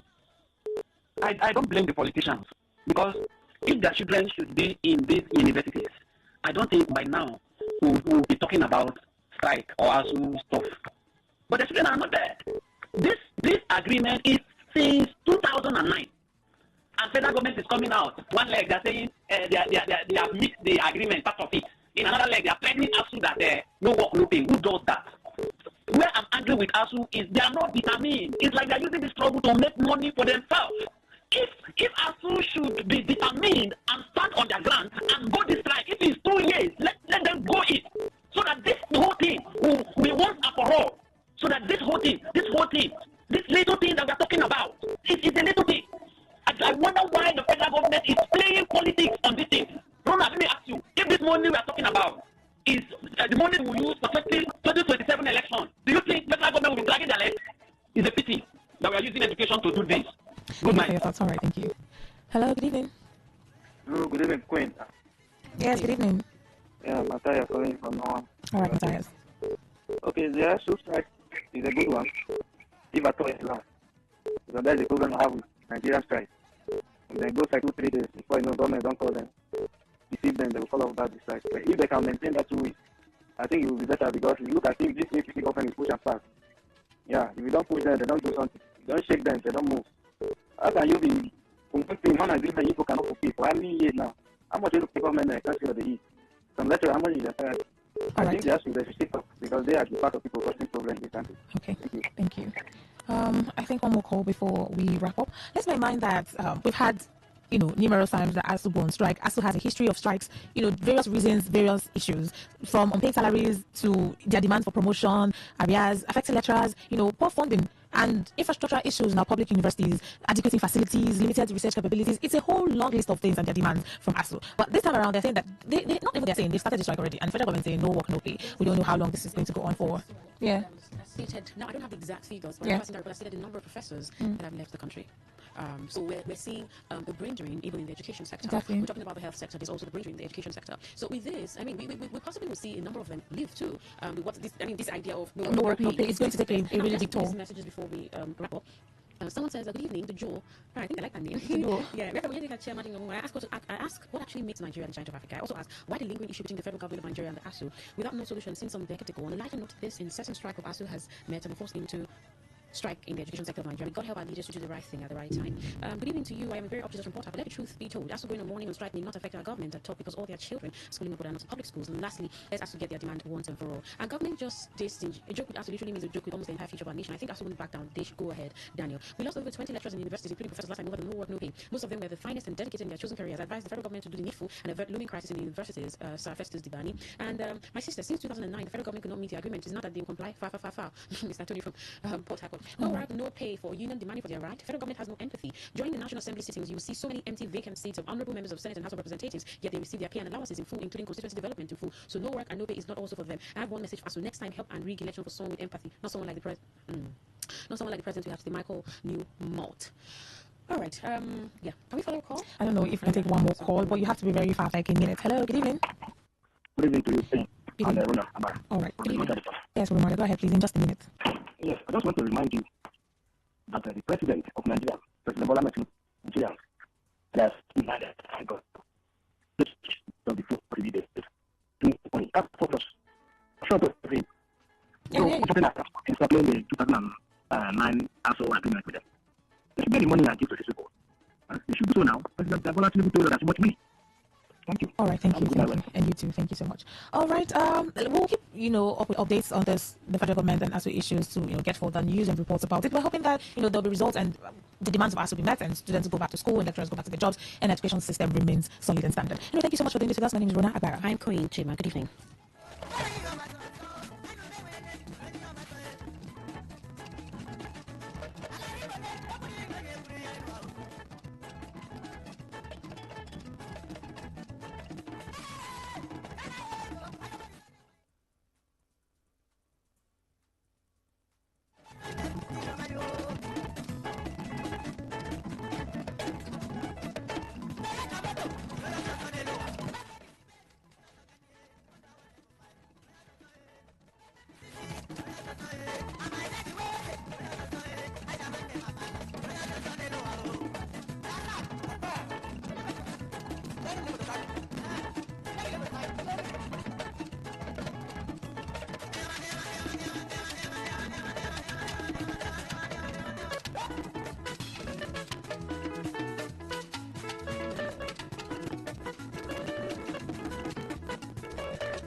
Please listen to this infomercial. Good day, my lovely people of River State and the environs. The voice wey you dey hear so na the voice of Mama Oni. Mama Oni, that Yoruba woman wey sabi only about man matter. And they always dey greet you, my people. They greet you say God no go let us stay disease, stay spend the whole of our lifetime. If you be man, wey be say you dey notice say something dey happen inside your body, but the thing no dey there before. Maybe na long time the whole of our lifetime. If you be man, wey be say you dey notice say something dey happen inside your body, but the thing no dey there before. Maybe na long time infection na cause your own. Abi you be man wey be say you no dey take care of yourself. Abi you be man wey you like to dey take cocoa thing. Abi you be man wey be say you get different things wey you contact from river. Abi from where you dey make intercourse. If all this thing enter inside your body as a man, if you gather themselves together, wey be say no go let you feel stand gidigba as a real man. No forget to Yoruba proverb dey talk say anybody wey laugh last, na him dey laugh the best. Na him make Mama Honey come tell una for Port Harcourt say for Mama Honey place we dey take off man matter. Man wey know say many things dey do am inside him body. Whether you be man wey be say you no even get the opportunity to sleep well, abi you dey get inch inside your body, abi you be man wey be say you no fit stand gidigba say yes I'm a real perfect man. My brother, you need to take 1-2 steps. Come meet Mama Honey. We are presently at Ojuku Field, Afipo Street by my one police station, Port Harcourt. Stand 17. You need to go meet experts, the people wey God give the knowledge, wey sabi about natural medicine. One of them na him be Mama Honey.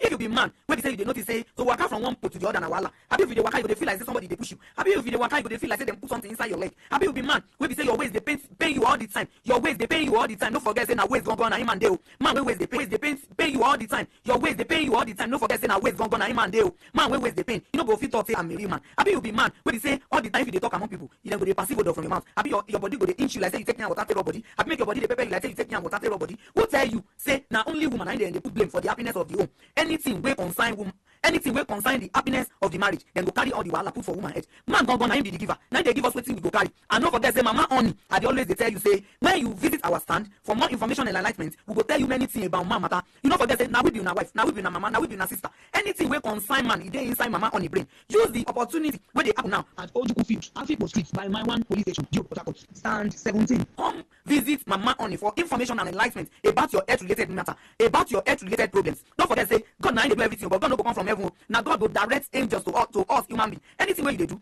just believe say you go do am well, because some people say anything one doing at all is one doing well. Now make Mama Honey dey always dey talk and say I no be God o, I only understand the efficacy of natural medicine. As you sabi your daily activity, na so Mama Honey sabi natural medicine about man problem. No forget na stand 17 I dey. Stand number 17.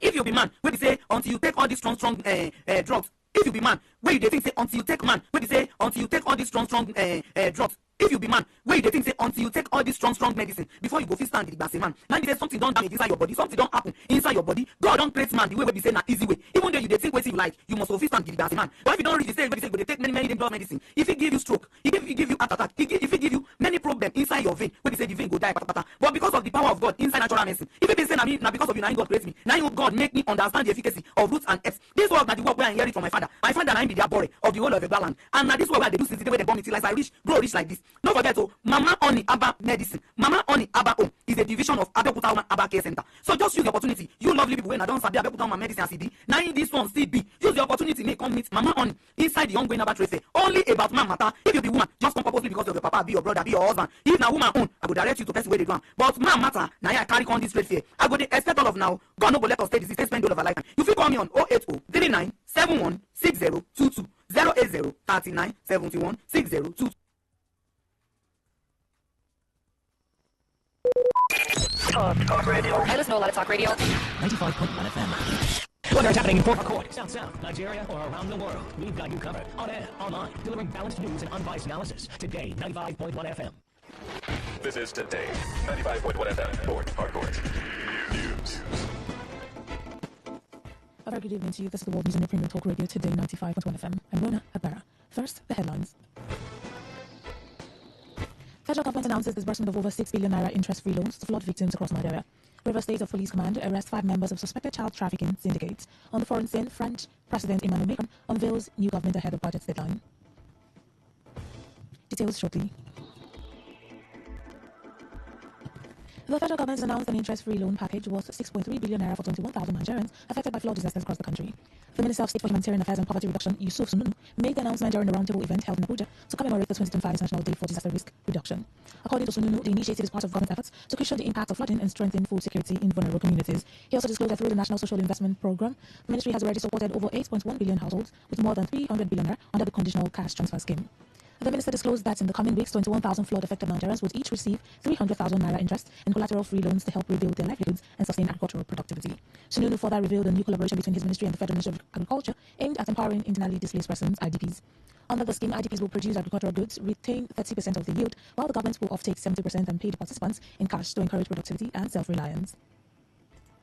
Meanwhile, the federal government has directed vice chancellors of federal universities to immediately implement no work, no pay policy on members of the Academic Staff Union of Universities, ASU, participating in an ongoing nationwide strike.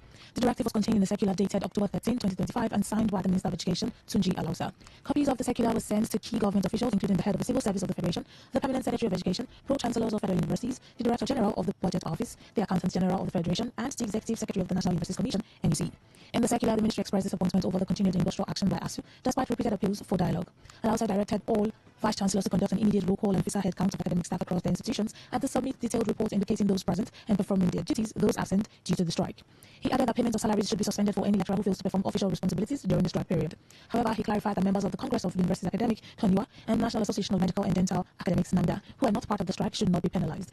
ASU had on Sunday declared a total and comprehensive warning strike effective today.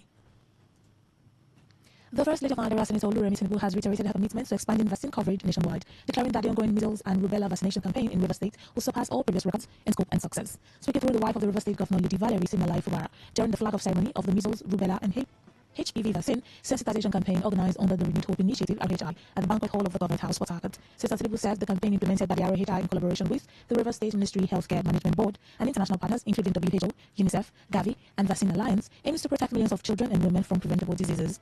A statement from the press unit of the Government House revealed that River State was among the 4th stream of Phase 1 states participating in Africa's largest ever health initiative, targeting over 106 million Nigerian children for vaccination against measles, rubella, polio, and HPV. According to the statement, local rollout will commence on February 2026, reaching children aged 9 months to 14 years across the 23 local government areas of the state. Senator Tinubu highlighted the risk of the targeted diseases, describing measles and rubella as highly contagious and potentially deadly, noting that rubella can cause severe complications for unborn babies if contracted by pregnant women. Narrowing down to the efforts by the River State Ministry of Health, the State Primary Healthcare Development Agency, and the State Task Force on Primary Healthcare, led by Deputy Governor Professor Ngozi Maudu. Senator Tinubu noted how instrumental it had been in ensuring comprehensive outreach through an intersectoral approach involving education, women affairs, information, ministries, traditional and religious leaders, and the security sector. In her goodwill message, the Deputy Governor, Professor Ngozi Umaudu, commended the renewed hope initiative for sustained impact in River State, noting that the measles, rubella, and HPV sensitization program marks a significant step in promoting public health awareness, particularly among women and children. Also, the River State coordinator of the WHO, Professor Giwa Abdul-Ganilu, praised the collaboration between ROHI and the state government, describing the campaign as a worthy step in the right direction, and reaffirmed WHO's continued partnership in achieving health for all. A federal high court sitting in Port Harcourt has fixed 14th of November 2025 to deliver judgment in a suit filed by the civil society organization known as Initiative for Freedom, Conflict Prevention and Social Integration, FREECON, over the legality of President Bola Tinubu's declaration of emergency rule in River State. FREECON is asking the courts to determine whether, by virtue of stipulation and construction of Section 305 of 1999 Constitution of Nigeria as amended, the President can, and by his proclamation, suspend an executive governor of a state with reference to the case of River State. The civil society organization also want the court to determine whether, by virtue of stipulation and construction of Section 197, 1 and 2 of 1999 Constitution as amended, an appointee, sole administrator of River State as declared by President Tinubu, can take over the affairs of the official capacity of the executive governor of River State. According to the originating summon, the plaintiff wanted declaration of the court that the proclamation by President Bola Tinubu suspending the governor of River State is ultra vires, grossly illegal and in contravention with the intent of Section 305 of 1999 Constitution of Federal Republic of Nigeria.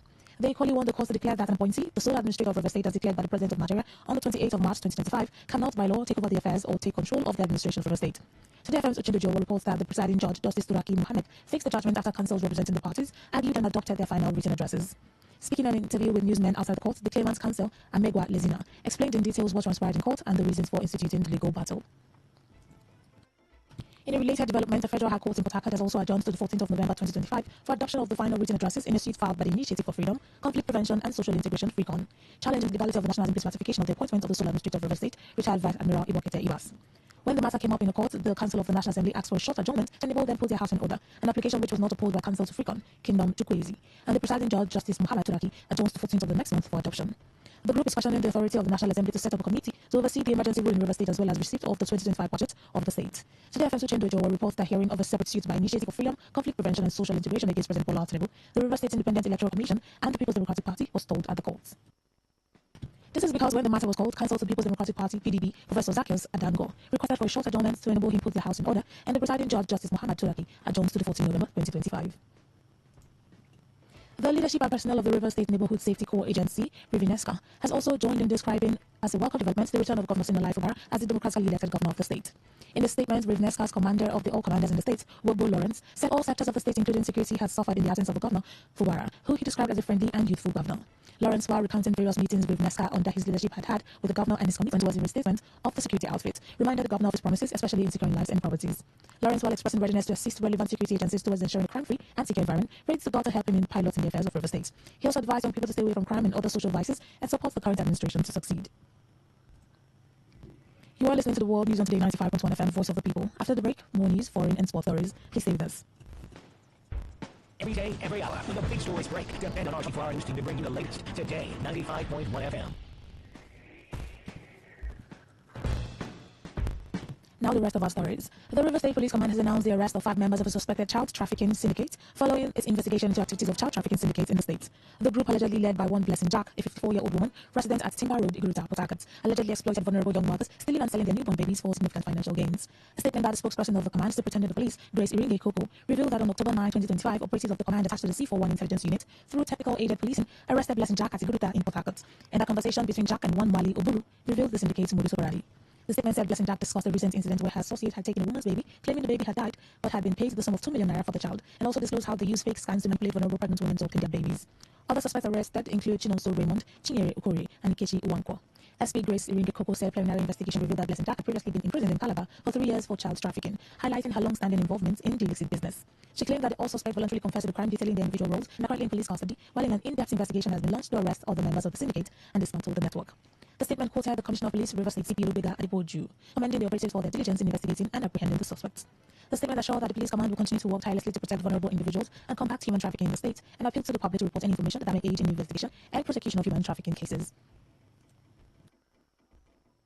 The River State Ministry of Youth Development has organized a one-day sensitization and recruitment seminar aimed at encouraging young people to explore career opportunities in the Nigerian Army. The event, themed Beyond the Uniform, Unlocking Career Opportunities in the Nigerian Army, featured several activities including document and resume reviews for interested applicants, a panel session with serving and retired military personnel, a keynote lecture by senior officers and military career experts, and an interactive session with Army recruitment officers. In her welcome address, the Permanent Secretary of the Ministry, Ruwoma Keje, said the seminar was conceived to bridge the gap between the high level of apathy among youth towards joining the military and to raise awareness about the professional and career growth opportunities within the Nigerian Army. KJ explained that the program was designed to create a platform for direct engagement between the Army and the River State youths, to correct misconceptions, promote understanding, and also to make good use of the ongoing Nigerian Army 90 regular recruits intake. This one sensitization seminar is therefore conceived to bridge these gaps by creating a platform for direct engagement between the Nigerian Army and Rivers to correct misconceptions, promote understanding, and inspire renewed interest in national service. Acknowledge and commend the Nigerian Army for the ongoing 90 regular recruit intake, which presents yet another opportunity for Rivers youth to enlist through a transparent and merit-building process. This seminar therefore complements the Army's recruitment awareness campaign and aims to ensure that more young people from ASIC seize this opportunity. During an interactive session, some participants expressed fears and misconceptions about joining the military, citing safety concerns and perceived regional bias. My number one thing in joining the Nigerian Army is that I'm going to die for free. The Nigerian Army, they're not giving care of. Once you don't die in Nigeria, they're not carrying hunger, you will get more from them. They will carry you go, that and that. All you can offer them, all you can. Why would we go there before we leave, they don't get us. The major plan how to join is that their salary are very poor. Nigerian government does not keep up. And if you look some of them, when they're trying, they're not trying for goods. They're not trying for country. Nigerian soldiers, we don't do error, don't do they will live in error. Yeah, you have only the military. There's a big difference, a big gap between those that are the country is just everything and those that came through regular. You will keep applying and the names are not coming. As long as you are not qualified. Addressing these fears, Major Belema Ajubokiri, representing the Nigerian Army's 6th Division, Port Harcourt, assured the use of fairness and safety in the recruitment and service process. We are here to change your perception and conception of the Army. I'm actually from Rivers State and I'm starting in Port Harcourt. And I want to tell you, I did not know anybody before I went to NC. So I think as the program continues, we're going to clear a lot of things. And secondly, we don't die for free. The Army is the only organization that every soldier's life is insured. For any one soldier that dies, it has death benefits, it has insurance. And on the foreign scene, French President Emmanuel Macron has unveiled a new government after holding marathon talks with newly appointed Prime Minister Sébastien Lecornu, ahead of a fast-approaching deadline to present next year's budget to Parliament. According to a lineup published by the President's office, in Lecornu's new cabinet, Jean-Noël Barrot remains as Foreign Minister, while outgoing Labour Minister Catherine Vautrin takes on the defence portfolio. In a post on X, Lecornu said a mission-based government had been appointed to draw up a budget for France before the end of the year. Macron reinstated Lecornu days after the Premier had resigned as his first government collapsed, leading to outrage and pledges from opponents to topple any new cabinet at the first chance. The former defence minister was tasked with assembling a government to present the 2026 draft budget, giving Parliament the constitutionally required 70 days to scrutinise the plan before the year ends. Lecornu's reappointment comes as France faces political deadlock and parliamentary impasse over an austerity budget against the backdrop of looming public debt. To end the news, here's a summary of the major stories. The federal government has announced the disbursement of over 6 billion naira interest-free loans to flood victims across Nigeria. We told you that River State Police Command has arrested 5 members of a suspected child trafficking syndicate in Port Harcourt. On the foreign scene, you also heard that French President Emmanuel Macron has unveiled a new government ahead of budget deadline. That was the news as edited by Stella Sasongo Okorie. For comments and inquiries, please call 0818-389-2850 or send your emails to news@todayfmlive.com. You can also read our stories on www.todayfmlive.com. I'm Rona Abara. Keep it in. Today's news, today's entertainment, today's sports, today's issues, today on Today 95.1 FM, Port Harcourt. Unleash the power of airwaves with the ultimate radio experience. Tune in to Today 95.1 FM, the voice of people. Don't just listen, immerse yourself. That is 100% true.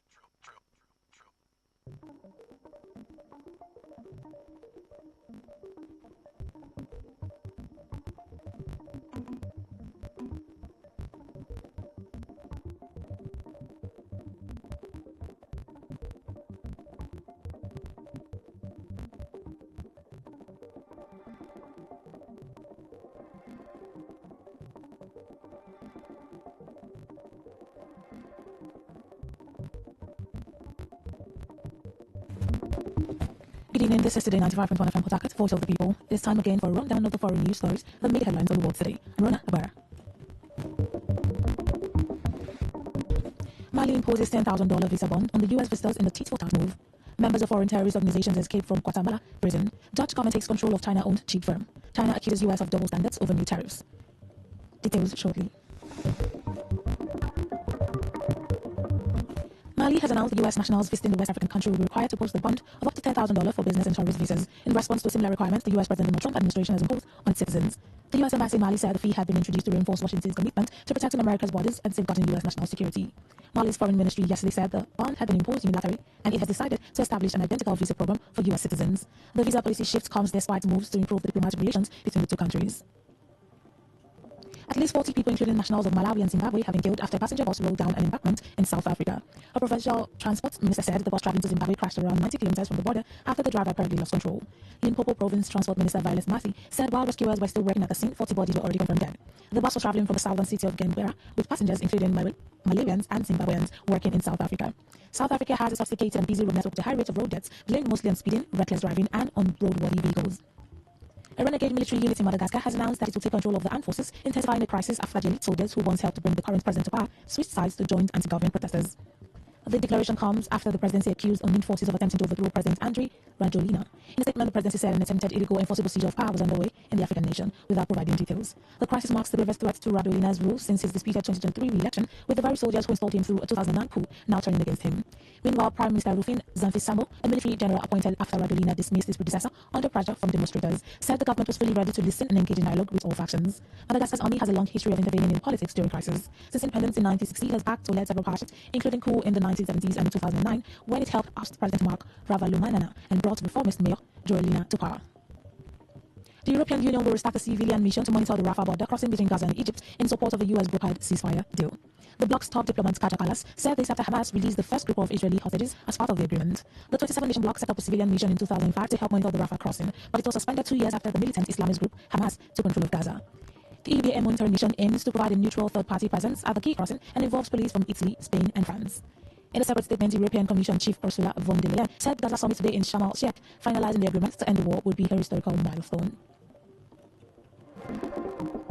Away from Africa to the rest of the world. 20 members of a gang designated to foreign terrorist organization by the United States have escaped from detention in Guatemala. The prison director Ludin Gonez said the members of the Barrio 18 gang evaded security controls at the Fragenes 2 facility. Reports that followed after Godinez received an intelligence report warning about the possible escape from the prison, which is southeast of the capital, Guatemala City. Washington last month blacklisted Barrio 18 and Salvador-based gang, which has a reputation for violence and extortion as part of its crackdown on drug trafficking. The U.S. Embassy in Guatemala has condemned the prison escape as utterly unacceptable and has called on the Guatemalan government to act immediately and vigorously to recapture the terrorists. According to Interior Minister Francisco Jimenez, there are about 12,000 gang members and collaborators in Guatemala, which another 3,000 are in prison. The country's homicide rate has increased from 16.1% to 100,000 inhabitants in 2024 to 17.5% this year. The Dutch government has taken control of Nexperia, a Chinese-owned chip maker based in the Netherlands, in a bid to safeguard the European supply of semiconductors for cars and other electronic goods and protect Europe's economic security. The Hague said it took the decision due to serious governance shortcomings and to prevent the chips from becoming unavailable in an emergency. Nexperia's owner, WeTech, said that it would take actions to protect its rights and would seek government support. The development threatens to raise tensions between the European Union and China, which have increased in recent months over trade and Beijing's relationship with Russia. The Dutch Economic Ministry said it made the highly exceptional decision to invoke the Goods Availability Act over acute signals of serious governance shortcomings within Nexperia. China has accused the United States of double standards after President Donald Trump announced an additional 100% tariff on the world's second-largest economy. Trump had said he would impose the extra levies due to take effect on November 1 in response to what he called extraordinarily aggressive new Chinese export tariffs on rare earth minerals. He also threatens to cancel a meeting with Chinese President Xi Jinping scheduled for later this month. Earlier today, Beijing accused the U.S. of ratcheting up economic measures against China since September. It said such action had severely harmed China's interest and seriously undermined the atmosphere of the economic and trade talks between the two sides. China's Commerce Ministry had said threatening high tariffs at every turn was not the right approach to engage with the country. The U.S. has called for the release of 30 leaders of one of China's largest underground church network, who were reportedly detained over the weekend in overnight raids in various cities. The U.S.-based non-profit China Aid said the list includes several pastors and a church founder, Jin Mingli, who was arrested in the early hours of Saturday after 10 officers searched his home. The Chinese Communist Party promotes atheism and tightly controls religion. Still, some Christian groups are calling this the most extensive crackdown against the faith in decades. Christians have long been pressured to join only state-sanctioned churches that are led by the government-approved pastors and toe the party line. It is unclear if the detainees have been formally charged. Urging China to release the church leaders, U.S. Secretary of State Marco Rubio, in a statement yesterday said the crackdown further demonstrates how the CCP exercises hostility towards Christians who reject party interference in their faith and choose to worship at unregistered house churches. Pope Leo XIV has called for courage from those forging a peace plan for Gaza as world leaders prepare to attend the summit on the ending of the conflict. The U.S. Bond Pontiff, at the end of today's Angelus prayer, encouraged the parties involved to courageously continue on the path towards a just and lasting peace that respects the legitimate aspirations of the Israeli and Palestinian people. U.S. President Donald Trump said his Egyptian counterpart Abdel Fattah al-Sisi will tomorrow chair a summit in Sharm el-Sheikh, which aims to end the war in the Gaza Strip. International leaders will discuss implementing the first phase of the ceasefire 2 years after Hamas' October 7, 2023 attack triggered a counter-offensive by Israel that killed more than 67,000 Palestinians. The Pope also expressed sadness towards the following news of new violent attacks that have hit the several cities and civilian infrastructure in Ukraine, causing the deaths of innocent people, including children. Kiev said diplomatic efforts to end Russia's invasion of Ukraine have slowed in recent months, in part because global attention has shifted to the war in Gaza. The World Health Organization (WHO) has raised alarm over soaring numbers of drug-resistant bacterial infections, compromising the effectiveness of life-saving treatment and rendering minor injuries and common infections potentially deadly. The United Nations Health Agency warns that 1 in 6 laboratory-confirmed bacterial infections worldwide in 2023 show resistance to antibiotic treatment. Bacteria have long developed resistance against medicines designed to fight them, rendering many drugs useless. This has been accelerated by the massive use of antibiotics to treat humans, animals, and food. According to WHO, antimicrobial resistance (AMR) spores directly cause over 1 million deaths and contribute nearly 5 million deaths every year. Israel says it has completed plans to destroy what remains of Hamas' network of tunnels under Gaza, with U.S. approval after its hostages are freed. Defense Minister Israel Katz says the operation would be conducted under an international mechanism led by the United States, sponsor of the 3-day-old Gaza ceasefire. The Palestinian militant group Hamas operates a network of tunnels under Gaza, allowing its fighters to operate out of sight of Israeli reconnaissance. So fast under the border fence into Israel, allowing surprise attacks. Many have already been destroyed during the 2-year war triggered by the group's October 7, 2023 cross-border assault into Israel. Kaz said the reminder would be destroyed under the framework of Hamas, disarming and demilitarization foreseen in the next stages of the US-backed ceasefire plan. Hamas has agreed to the first stage of the plan, which led to a ceasefire on Friday, and will tomorrow see the release of 48 Israeli hostages, living and dead. And that story from Russia concludes tonight's edition of The World Today, as produced by Zinakachi Celestin of the News Department. But before we go, here's a summary of the stories that made the headline. We told you that Mali has imposed a visa bond on US visitors in tit-for-tat move. You heard that members of foreign terrorist organization has from Guatemala prison. We also told you that Dutch government has taken control of China-owned ship firm. Finally, China has accused US of double standards over new tariffs. Till same time tomorrow, do have a lovely evening. Thank you so much for listening.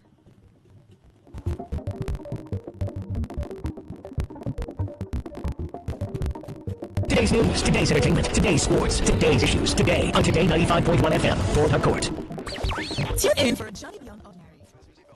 We're not just a station, we are the station. Today, 95.1 FM, the voice of the people. Tune in for a journey beyond the ordinary. We're not just a station, we are the station. Today, 95.1 FM, the voice of the people.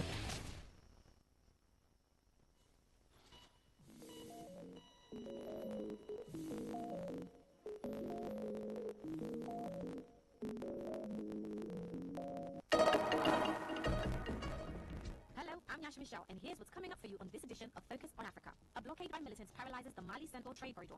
Why are self-styled shamans in South Africa offering illegal psychedelic drugs for healing? Point blank, period. Mushrooms are illegal. They are as illegal as heroin is illegal in South Africa. They should not in any way, shape or form be sold or taken legally. And so that's what the conflict of the story is that people are seeking out this drug. They are calling it a medicine, and yet it is still very much illegal. And it's trending on TikTok. What does hashtag SwagGap reveal how we equate image with value? How you present yourself is also part of love. When my wife told me to make effort on the body, and I look good, sometimes we end up having a good evening together. Yeah, I'll tell the men out there, if your wife is telling you to dress well, don't always take it negative. Just look good enough for well.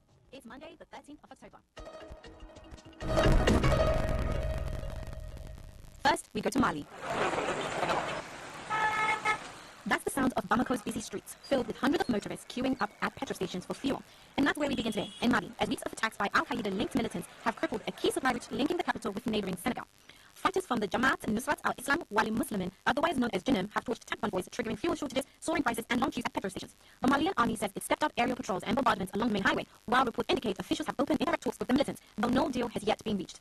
Dr. Mani Lokunze is a lecturer in international relations at the University of Aberdeen, and he's been telling me about how the prolonged fuel crisis is testing Mali's stability and governance. Mali has been struggling with jihadist armed groups for more than a decade now. The country has a northern part that has some rebels that have acquired different names over time, but really the same problems. They want to set up an Islamist state that carves out parts of northern Mali, and they have been fighting, I think, 2012, they almost captured Bamako, but things settled down a little bit, and then after 2020, with the coups, the insurgents have been growing in power ever since. This year, by 2025, they have almost recovered, so the strength of the Islamist groups is really strong now. But you were talking about JNIM, the one that we're focusing on with the fuel blockade, or and so many other terrorist groups, they have regained their strength, and one of the strategies they're using is to blockade Mali, because people who know Mali know that Mali is a landlocked country. So one of the ways that they're trying to put pressure on the government is to target key things like fear, to put pressure on the government so that they can get what they want from the government. We're hearing reports that the authorities have established contact with JNIM. Is that correct? And what do you make of what could come from that? So the authorities have been talking to them. They just didn't want to acknowledge it publicly, but that became one of JNIM's demands, that whatever dialogue they are having with the government should be made public. At the same time, the government has tried to remain tough, so to show that they don't talk to terrorists and stuff like that, or to find alternatives to get fear into the country. But the talks have been ongoing for a while now. But clearly the fuel blockade is what has forced the hand of the government for them to speak to JNIM. Yes, to be one of the tactics that JNIM people have used. So then who is winning? That's an important question. The fact that the government is forced to talk to rebels shows a degree of progress on the part of the rebels. So I wouldn't say that one is winning or not winning because it hasn't got to the stage yet, but this is a demonstration of the strength of the insurgents. When you say that they are jihadists, they are rebels, they're insurgents, and how bad would it look if the government was simply negotiating with insurgents and jihadists? It's a very important question. The government itself is a military junta that took over power not long ago. So they're very keen to show that they're in charge of the country. They can deal with the problems that the Malian people have. So it's very crucial for the government to show that they're in charge. And the JNIM and the insurgents are also very aware, because they want to show that the junta is weak, because it also strengthens their cause. So it's a situation where both sides know how high the stakes are.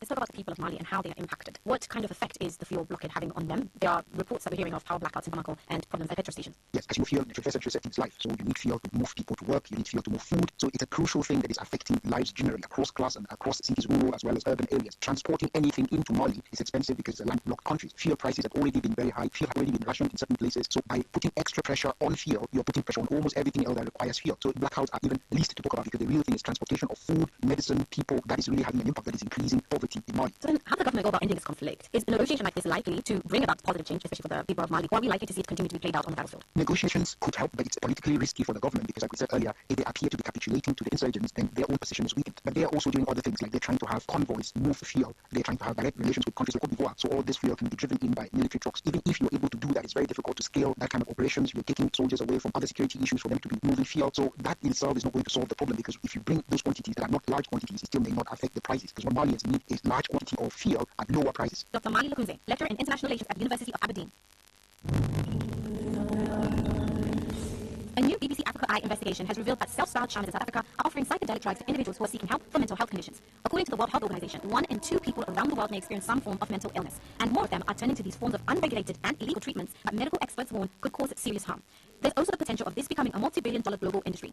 Africa Eye's Claire Moisa gained rare access to one of the psychedelic ceremonies in Cape Town, South Africa, and I've been speaking with her to find out more. Psychedelic drugs are drugs that make you hallucinate. They make you see things that are not there. They blur the lines between reality and something completely different. So what people might label as another world or supernatural, or it will feel like you have made your imagination a reality where you can hear colors and you can feel things that you would normally not feel if you didn't take them. So they're actually hallucinogenics. What different types of psychedelic drugs are available in South Africa?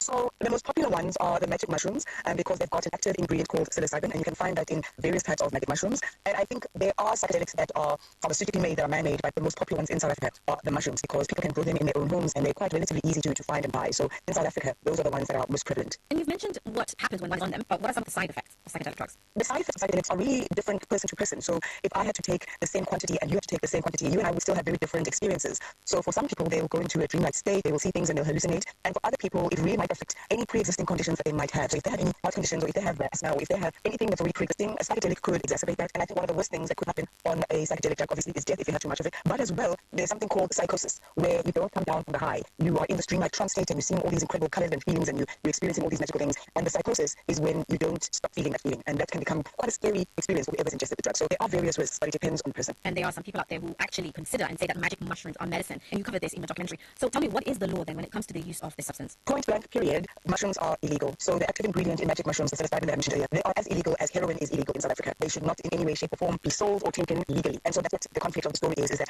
people are seeking out this drug, they are calling it a medicine, and yet it is still very much illegal. What's quite interesting is the fact that even though it is illegal, some people are not using it just to get onto the high, right? Some are also using it for spiritual healing. It's a claim, of course, but what makes this practice particularly dangerous, especially for those who attend those shaman and the healing sessions that you witnessed when you were filming your documentary? So the danger with these magic mushrooms and these psychedelics is that any other drug that one takes, whether it's as simple as a paracetamol, there are instructions of dosage and you know exactly what's in the pill that you are taking if it is prescribed, even if it's over the counter. But with magic mushrooms, the effect is different for different people, and there's no regulation in terms of what works and what doesn't work. And so that is some of the danger and the risks that lie in what people are taking. So a small dosage might give somebody an experience that they really enjoy, and they think, you know what, I want to come back and have that same experience, but maybe if I take a little bit more, the experience will be even better. And that's not the case. You will have a severe reaction on a high dosage. So the fact that it's illegal is bad, but the fact that also there's no regulation in control in terms of the amount people take, the dosage, that is where the real danger lies. And once somebody has given you magic mushrooms in an environment like a healing session that you'll see in the documentary, if something's happening to that person who's taken the drug, who's ultimately responsible? The person who has given it under the guise of it being medicine, or the person who's decided to take full responsibility for any outcome? And how is it treated even when you get to the hospital because nobody wants to take responsibility? So the risks really are a ripple effect. What is government in South Africa doing about the use of psychedelic drugs in the country? I mean, it was a conversation we had as we were putting the film together, and we couldn't really see much movement.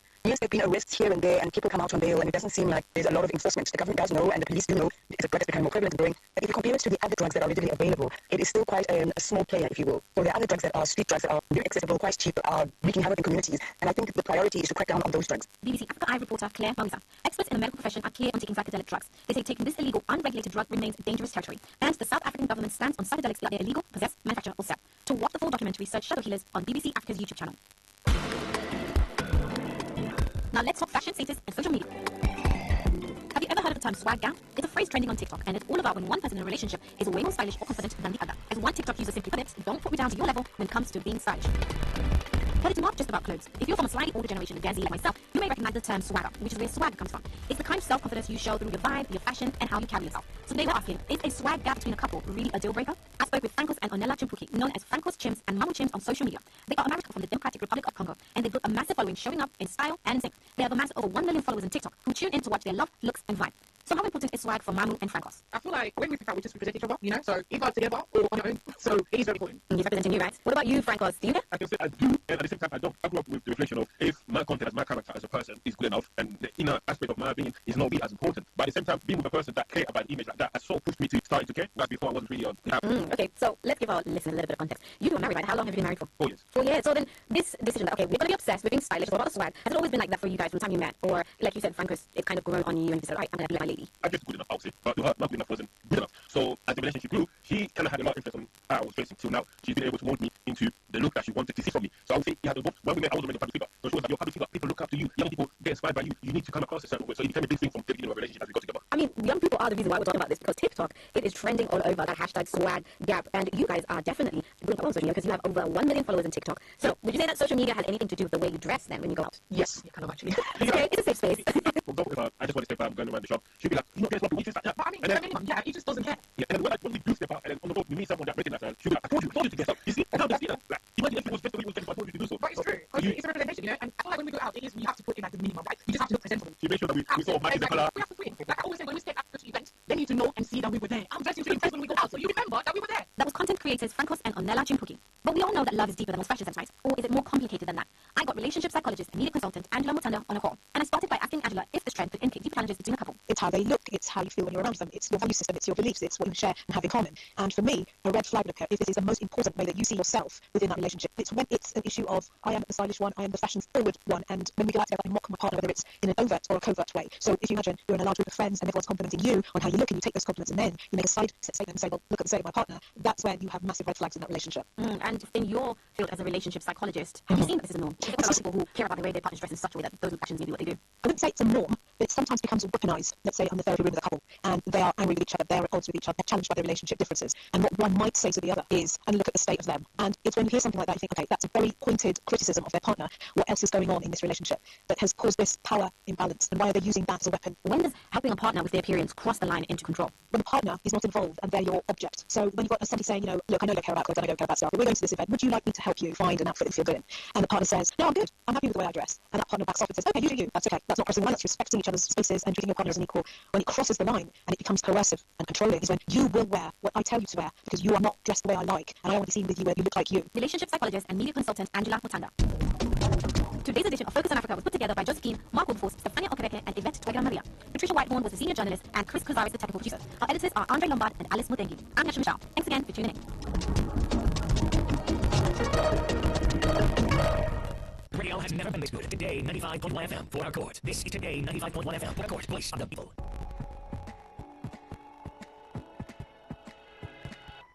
I'll smile when it takes the fool is down. I'll do it till the sun goes down. No, for the night time. Oh yeah, I'll tell you what you wanna hear. Keep my sunglasses on while I shed tears. It's never the right time. Yeah. I put my armor on, so you want some, yeah. I put my armor on, so you there, yeah. I'm unstoppable. I'm pushed up into a maze. I'm invincible. Yeah, I've been every single way. I'm so powerful. I don't need batteries today. I'm so confident. Yeah, I'm unstoppable today. Unstoppable today. Unstoppable today. Unstoppable today. I'm unstoppable today. Break down. Only alone I would cry. I'm out. You'll never see who I'm talking about. I can out deep down. Yeah, I know I've heard that they let you feel and show. The only way to make friendships grow, but I'm too afraid now. Yeah, I put my armor on, so you want some, yeah. I put my armor on, I'll show you that I am. I'm unstoppable. I'm a push up in my brakes. I'm invincible. Yeah, I win every single day. I'm so powerful. I don't need batteries today. I'm so confident. Yeah, I'm unstoppable today. Unstoppable today. Unstoppable today. Unstoppable today. I'm unstoppable today. Unstoppable today. Unstoppable today. Unstoppable today. I'm unstoppable today. I put my armor on, so you want strong I am. I put my armor on, I'll show you that I am. I'm unstoppable. I'm a push up in no brakes. I'm invincible. Yeah, I win every single day. I'm so powerful. I don't need batteries today. I'm so confident. Yeah, I'm unstoppable today. Unstoppable today. Unstoppable today. Unstoppable today. I'm unstoppable today. Unstoppable today. Unstoppable today. Unstoppable today. I'm unstoppable today. My mother said I'm too romantic. She said you're dancing in the movie. I almost started to believe her. Then I saw you and I knew. Maybe it's cause I got a little bit older. Maybe it's all that I've been through. I'd like to think it's how you lean on my shoulder. And now I see myself with you. I don't say a word, but still you take my breath, and still the things I know. There you go, saving me from all of the cold. Fire on fire, we're normally kiss with this much desire. Together we'll win us. They say that we're out and driving some say we're sinners, but don't let them ruin our beautiful rhythms. Cause when you unfold me and tell me you love me, and look in my eyes, you are perfection, my only direction. It's fire on fire. It's fire on fire. And we fight like lions, but then we love and feel the truth. We lose our minds in a city of roses. We won't fight like you. I don't say a word, but still you take my breath, and still the things I know. There you go, saving me from all the cold. Fire on fire, we're not gonna kiss with this much desire. Together we'll live. They say that we're out and try to say the sins, but don't let them ruin our beautiful rhythms. Cause when you unfold me and tell me you love me, and look in my eyes, you are perfection, my only direction. It's fire on fire. Oh, it's fire on fire. Fire on fire, we normally kiss with this much desire. Together we win. They say that we're out of control and some say we're sins, but don't let them ruin our beautiful rhythms. Fire on fire, we normally kiss with this much desire. Together we win. They say that we're out of control and some say we're sins, but don't let them ruin our beautiful rhythms. Cause when you unfold me and tell me you love me, look in my eyes, you are perfection, my only direction. It's fire on fire. You are perfection, my only direction. It's fire on fire.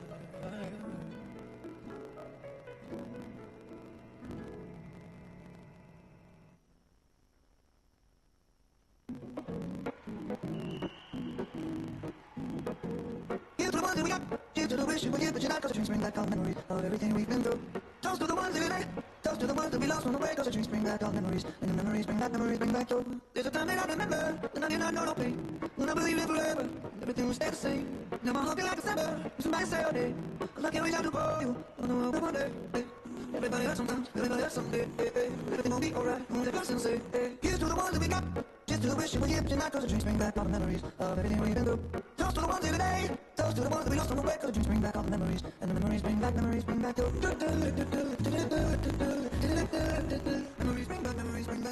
There's a time that I remember when I never felt so low.